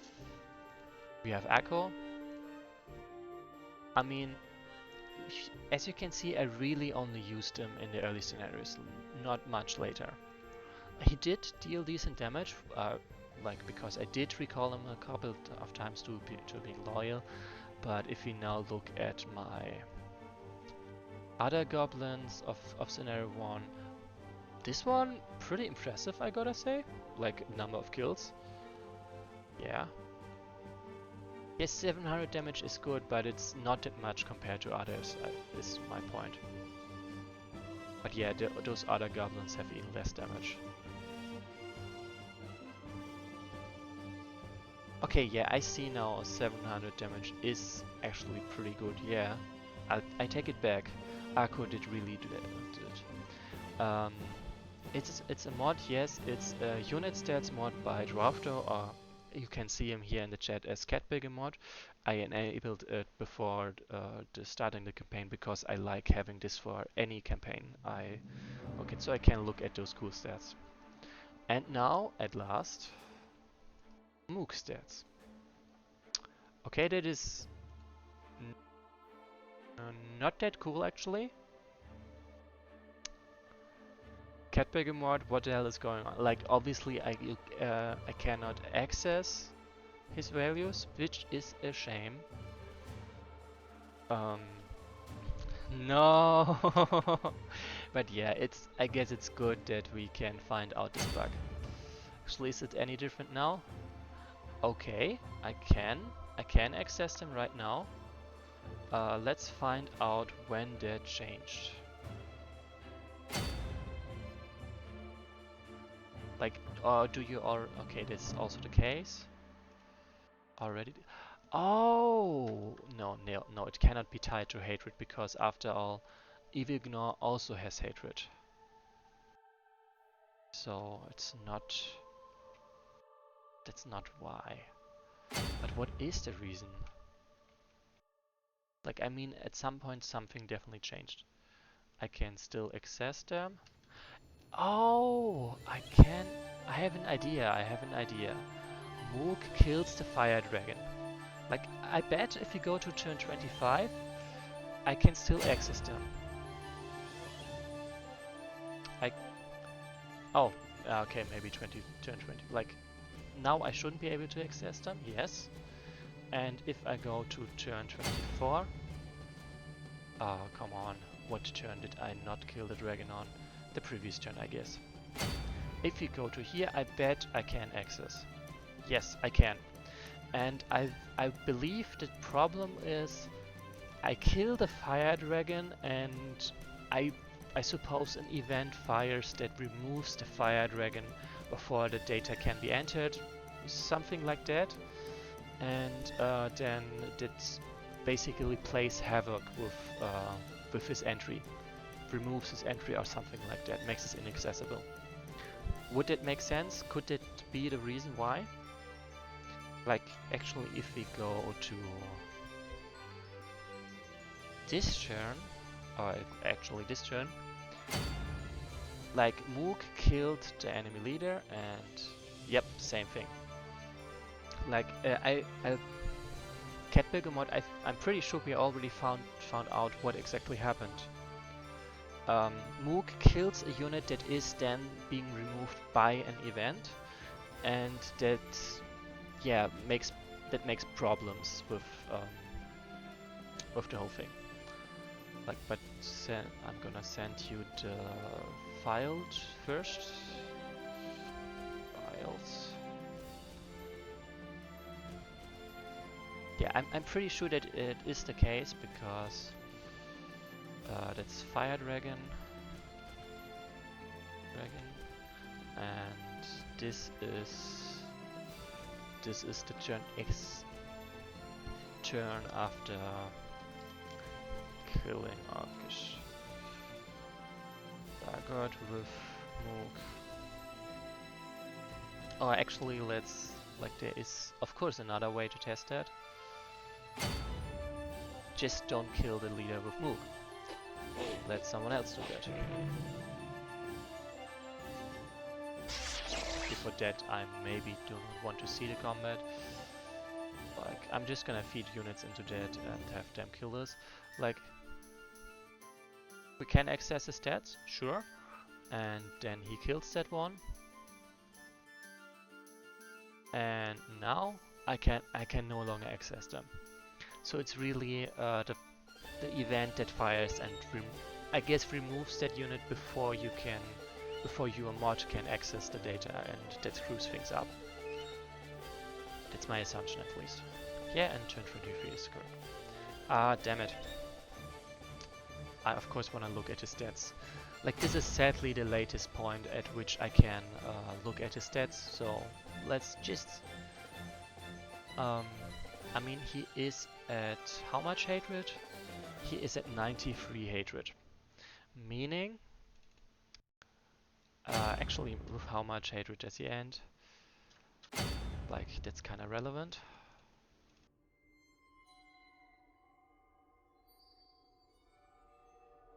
Oh, come on.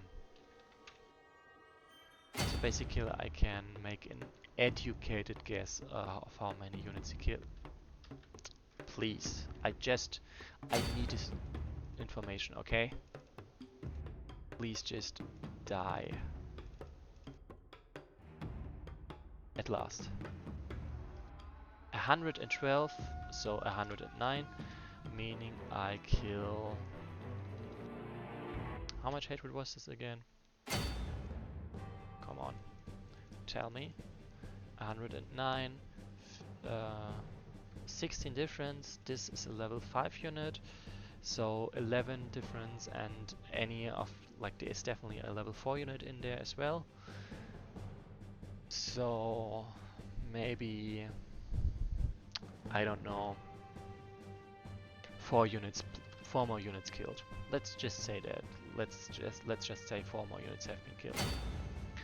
And let's look at his stats. So first of all, he has inflicted a massive 2.5k damage.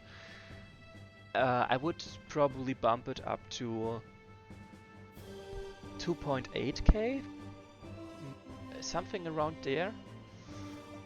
With the other units, he will kill up to Lokra, and a number of 4, 8, 12, 16, 18, and that's 24, 28, 40, 50 units. 50 units killed.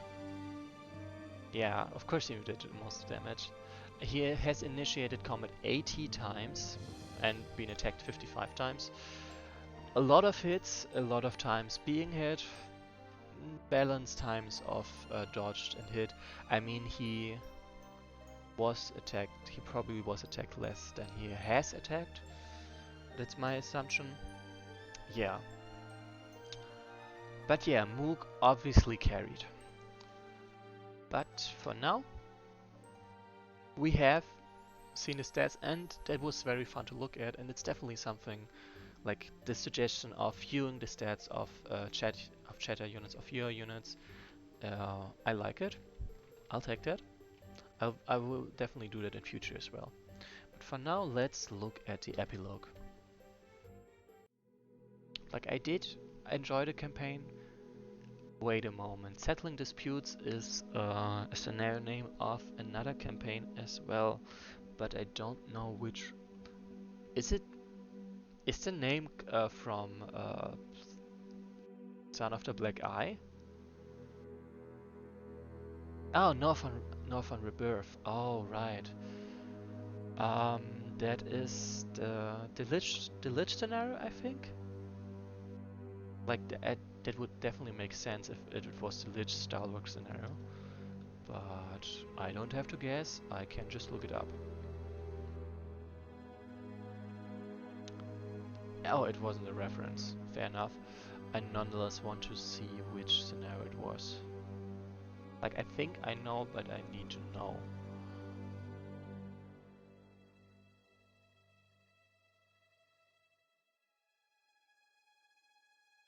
Yep. No, wait.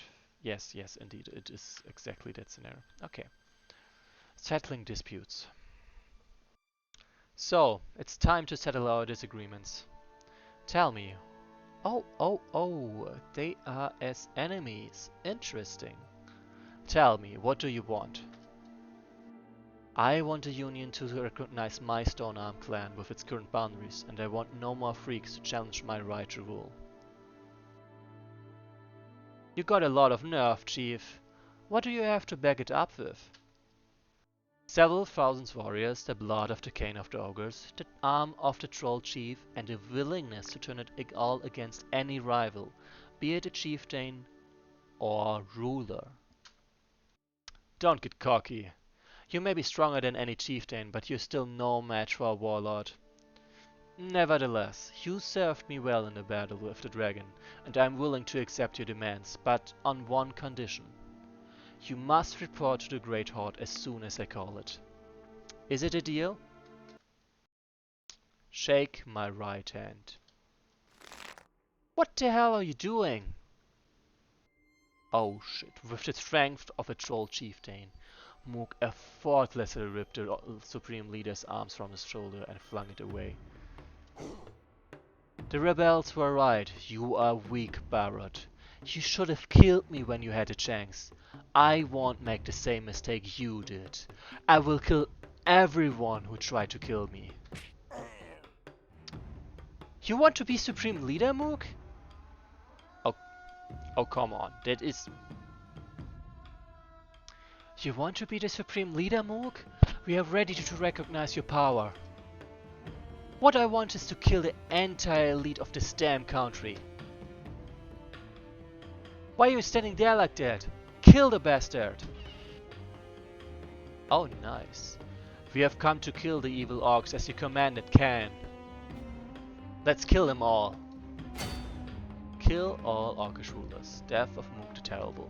This is the last scenario. Ah, shame. Nah, I don't actually gonna take any help from anyone else, actually. Yep, I still cannot access the stats. That's a shame. But yeah, I'm just gonna murder the hell out of them. I mean, that is the plan, if I've seen this correctly. Aha, they're much more willing to attack everyone else. So I definitely will kill everyone on the map, and not just the rulers.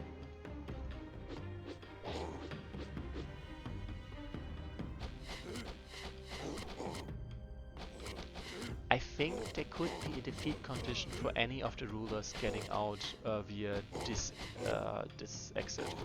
Like, there is no way to lose. There is no reason to hurry or anything. And this bug is very frustrating, I gotta say. Oh, all my recalls will enter? How? I mean, oh, I guess... No, seriously, how? Because right now it doesn't seem to be the case, actually.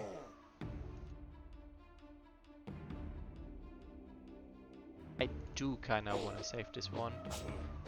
Apparently there's no chance of that. Oh, I see. I guess I'm blocking the entrance? Otherwise, I don't really get why there's that thing.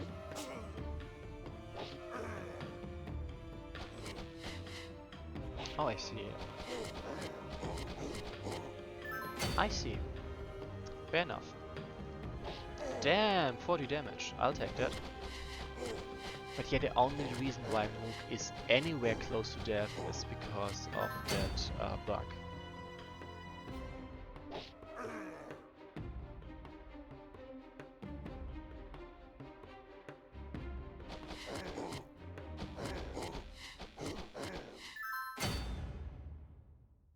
Damn. And he's still growing. This would also be an achievement for this scenario, to only kill units with Mook. Finally, all the big bastards are dead. Now the little scum will tear their domain to pieces and kill each other. And in the midst of this chaos, I, Mook the Terrible, will be the strongest leader. And no scum will dare even come near my borders. Fine. Valid. And that was dirty blood.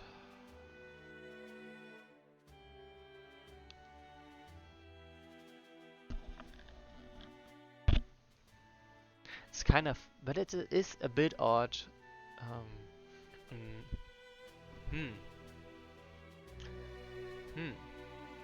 I see, because when I side with the rebels, if I side with the Supreme Leader takes care of the rebels, which are the strongest other war chiefs around, basically. And now that, like, first the rebels were cleaned up, and now he cleaned up the Supreme Leader peoples and all that, and now he's basically, there is no one strong left at all. Anyway, for now, thanks for watching.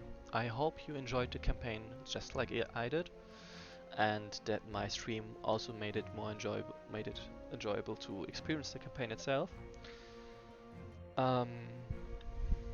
thanks for letting me stream this cat mod and mechanical.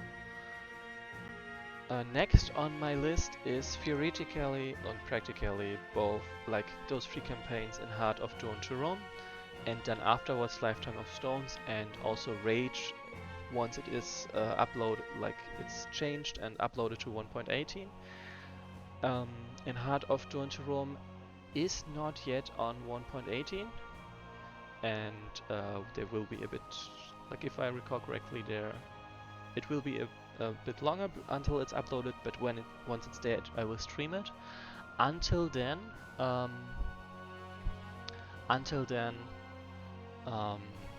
will, for one, be streaming the epilogue of The Ruthless, which, as I said in some previous stream, that an epilogue has been added to the campaign, and I would like to read it out and add it to the recording into playlist, and I will do that.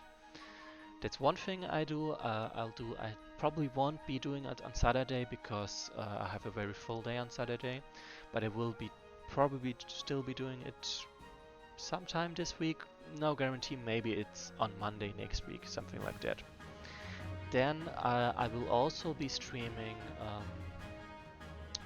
a short campaign called Waves of the Distant Shore by Green Scarab, who makes very good and interesting story-driven and item-driven, like more like RPG campaigns. And like Waves of the Distant Shore is, they said, likely the last campaign they will make, and afterwards they will keep focusing on polishing the campaigns they've made so far and maintaining them. And they asked me if I would like to stream this, and I said yes. I will likely be able to finish this campaign in 1 or 2 streams because it's only 4 scenarios, and one of the scenarios is dialogue only, story only. So yeah, I will be streaming this campaign. It won't be long. I will definitely also make a break. Maybe after the campaign, maybe already before the campaign. I'm not 100% sure, but something like that. Because streaming does take a lot out of me, honestly. Especially if it's a long stream like this. But yeah, for now, thanks for watching.